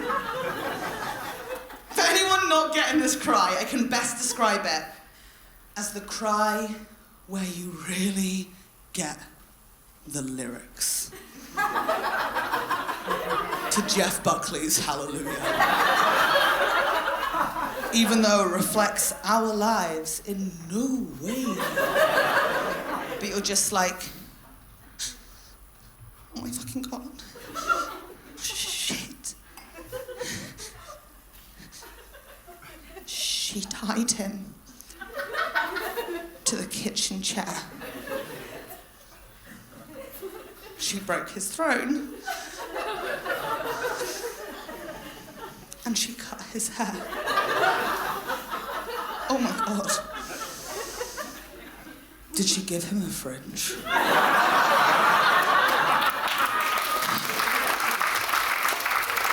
We have our own language in this country that confuses a lot of the world.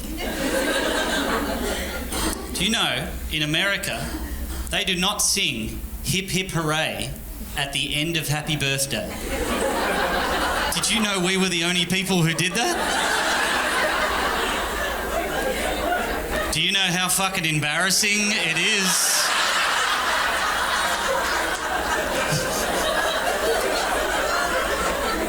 I was at a table of people I didn't even know that well, and they finish Happy Birthday, and I just go, hip hip!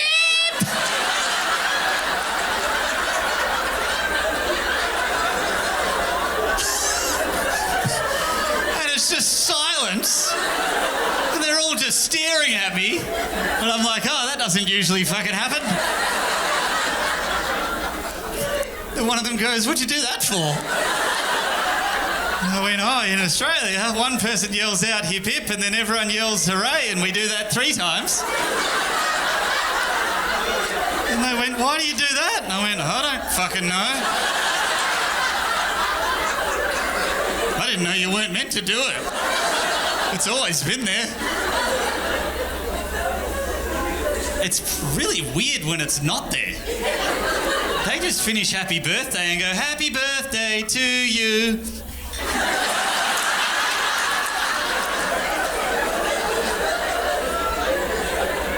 So you can't help yourself, can you? You needed to. You needed to get it out of your system. You do, don't you? We need to, all right? Hip hip.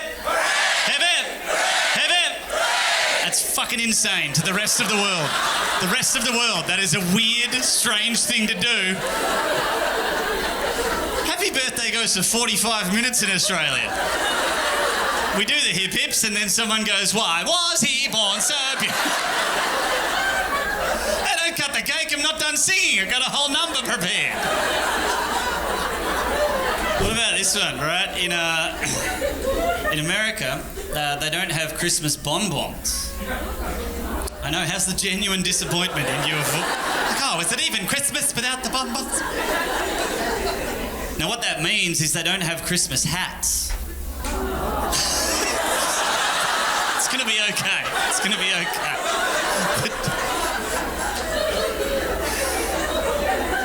So I brought my American girlfriend, now wife, over for her first Australian Christmas. Imagine what she must have thought. Having never seen this tradition before in her life, and no one says anything about it. Everyone just quietly puts on their paper crowns and starts eating.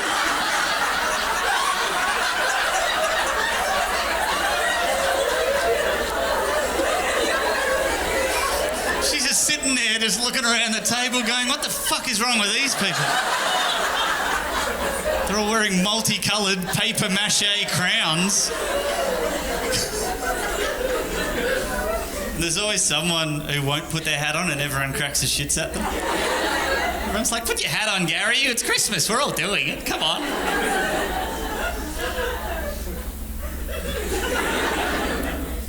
Put your fucking hat on, Gary.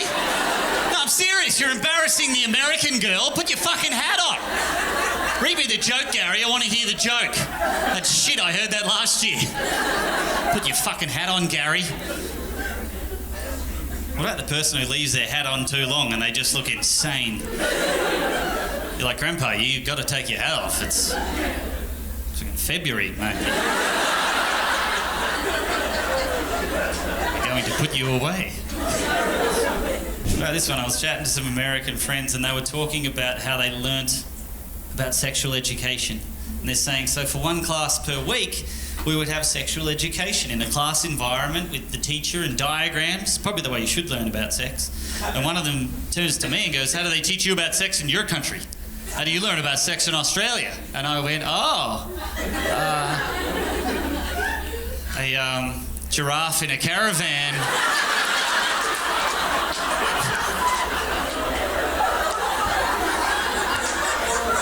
Taught me about sex. His name was Harold. He was very informative. Do you know how weird it is to explain that you learn how to have sex from a man fisting a giraffe in a caravan?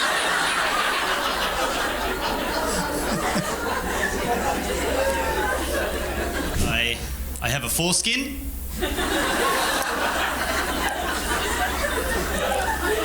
I thought you guys might want to know, no? Is that too much information straight away? In America, they're freaked out by the foreskin. I'm not sure why. Half of the people in this country have a foreskin. Half. Well, that's not true. No, half are female. That's ridiculous. There's very few women with foreskins in this country. But for some reason in America, they're freaked out by it. They're like, no, you got to get rid of that. You got to get rid of it for cleanliness. Got to get rid of it. Tell you what, take a shower. Take a fucking shower. Every day you can take a shower. You don't have to lop part of your penis off.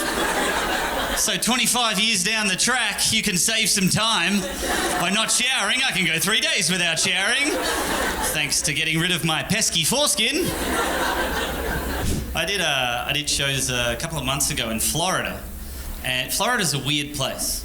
Okay, they were very old. The audiences were just 96 years old across the board.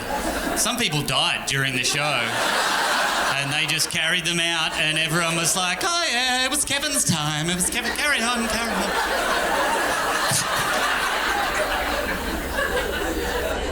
So America's a very religious place, okay? We're not very religious here in Australia. We are a little bit, but not like America, okay? God doesn't want to make the 16-hour flight down to Australia, so he's not here as much, so... So in the Mormon religion, you're not allowed to have sex until marriage, okay? It's taboo. Not allowed to. But the young, consenting Mormon adults, like the 18-year-olds, they want to have sex. Of course they do. But what they've realised is, okay, they're allowed to...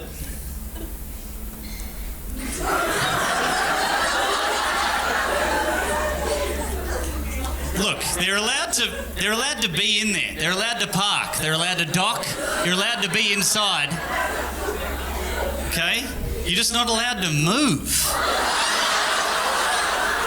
That's the wicked part in the Mormon religion, is the movement. It's the wicked hump, okay? So they've realised you're allowed to be in there, but they're like, don't move, don't move, don't move, don't move. Now, this is my favourite part. The second part is called jump humping.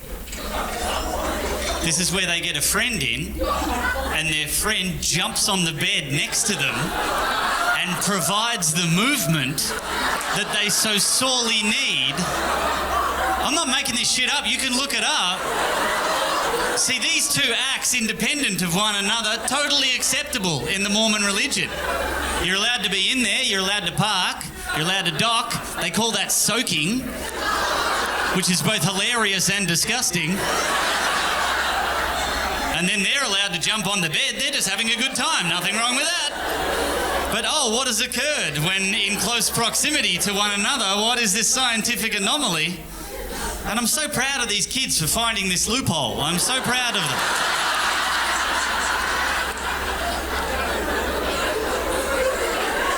I would have thought that'd be the most important part of sex, but no, apparently not. But do you know how hard that is to orchestrate? I was 18. Trying to get sex is impossible. Impossible. Trying to bring another person in on that? Fuck no. How are they going to play this off? One of these 18-year-old kids, like he defies the odds, and he gets a girl home, and he's being a gentleman, and he's being courteous, and she says, oh, we're just watching Netflix, right? And he's like, yeah, of course. And then she goes, well, why is your friend Kevin here with his shoes off?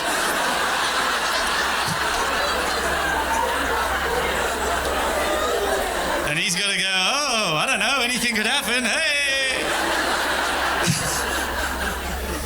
There's too much. There's too much to orchestrate. You can't have a memory foam mattress. You can't have memory foam.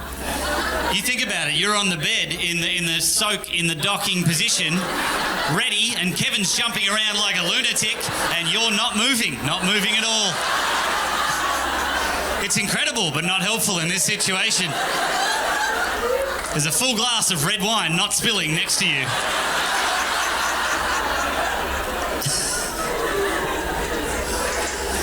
That was the most fun I've had doing that joke.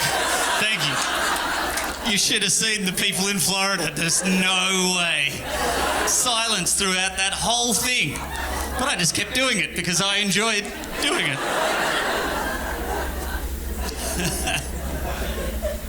I was looking around the house the other day. So we've lived together for 8 years, and I was looking around the house, and I realised that I own nothing. I own nothing in this house. None of this is mine. I put none of that there. I'm not allowed to touch some of it. I'm a grown man who can't touch shit in his own house. I'm like, how did I let this happen? How did it get this far? The cats have more real estate in the house than I do. They have cat towers and feeding stations and places they like to sit. I have nothing.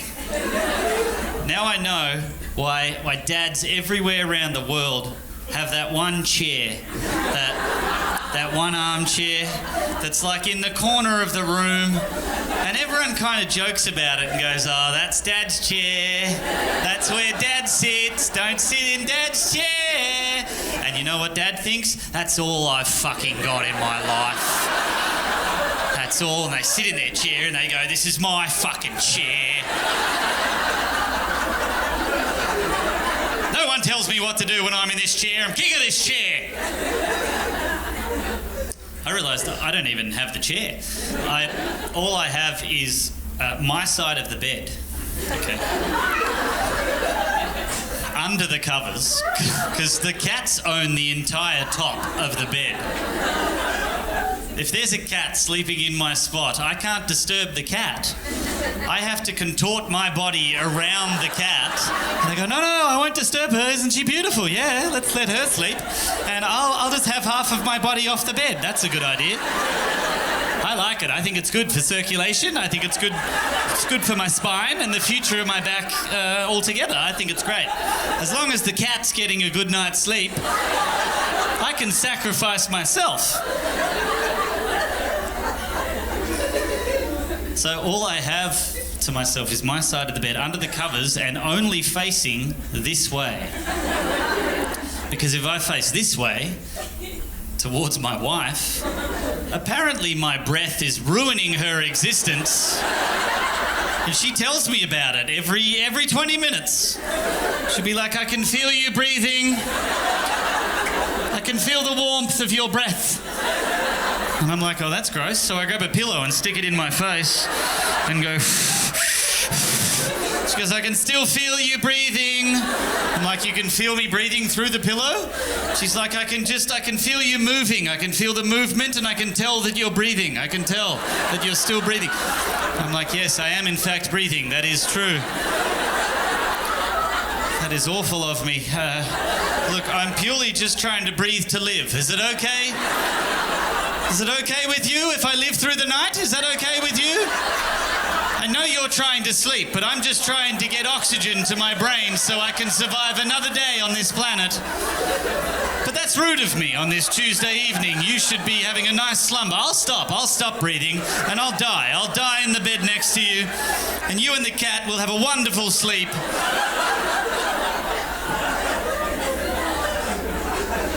I'm just breathing. I'm not snoring. To be fair, in the last 6 months I've started snoring. And I know that's annoying. I've slept next to people that have snored before and that is fucking annoying. But I gotta tell you guys, as the person who snores, it's really hard as well. Because you don't hear any of the snoring. You just get woken up every half an hour by a hysterical, angry person a foot away from you in the bed, hitting you. Shut the fuck up! And you're snoring? You were. You shut up. That's stupid. You're stupid. Why did I even marry you, you stupid... I'm just trying to sleep like a normal person and you hit me.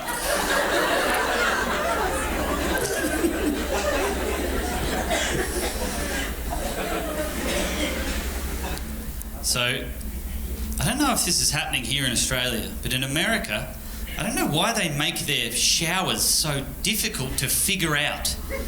Every new shower is a new puzzle, a new maze, to figure out how to even get it started. It used to be just a red hot tap and a blue cold tap. That's it. It's pretty simple. Now, you have to find a little lever to pull down to start the shower. They're like, oh, didn't you know you needed to pull the lever up from the bath tap? Didn't you know that? I'm like, no, I didn't fucking know that. Why would I know I needed a plumbing apprenticeship and move hardware around to start your stupid shower? Sometimes it's one huge metallic knob with just no signage. And you're just spinning it around. I'm like, I don't know how far I need to go with this. And that is 3rd degree burns. And that's ice bucket challenge. And you're like, where the fuck do I was at a hotel and there was 3 chrome levers with just nothing else. No signage. I didn't know what was going on. I just stared at it and went, this is not going to end well. And I turned the middle one and just got shot in the dick, like a high-powered, like right there. Like, why is that at dick level? Is that to clean my foreskin? Is that why that's there?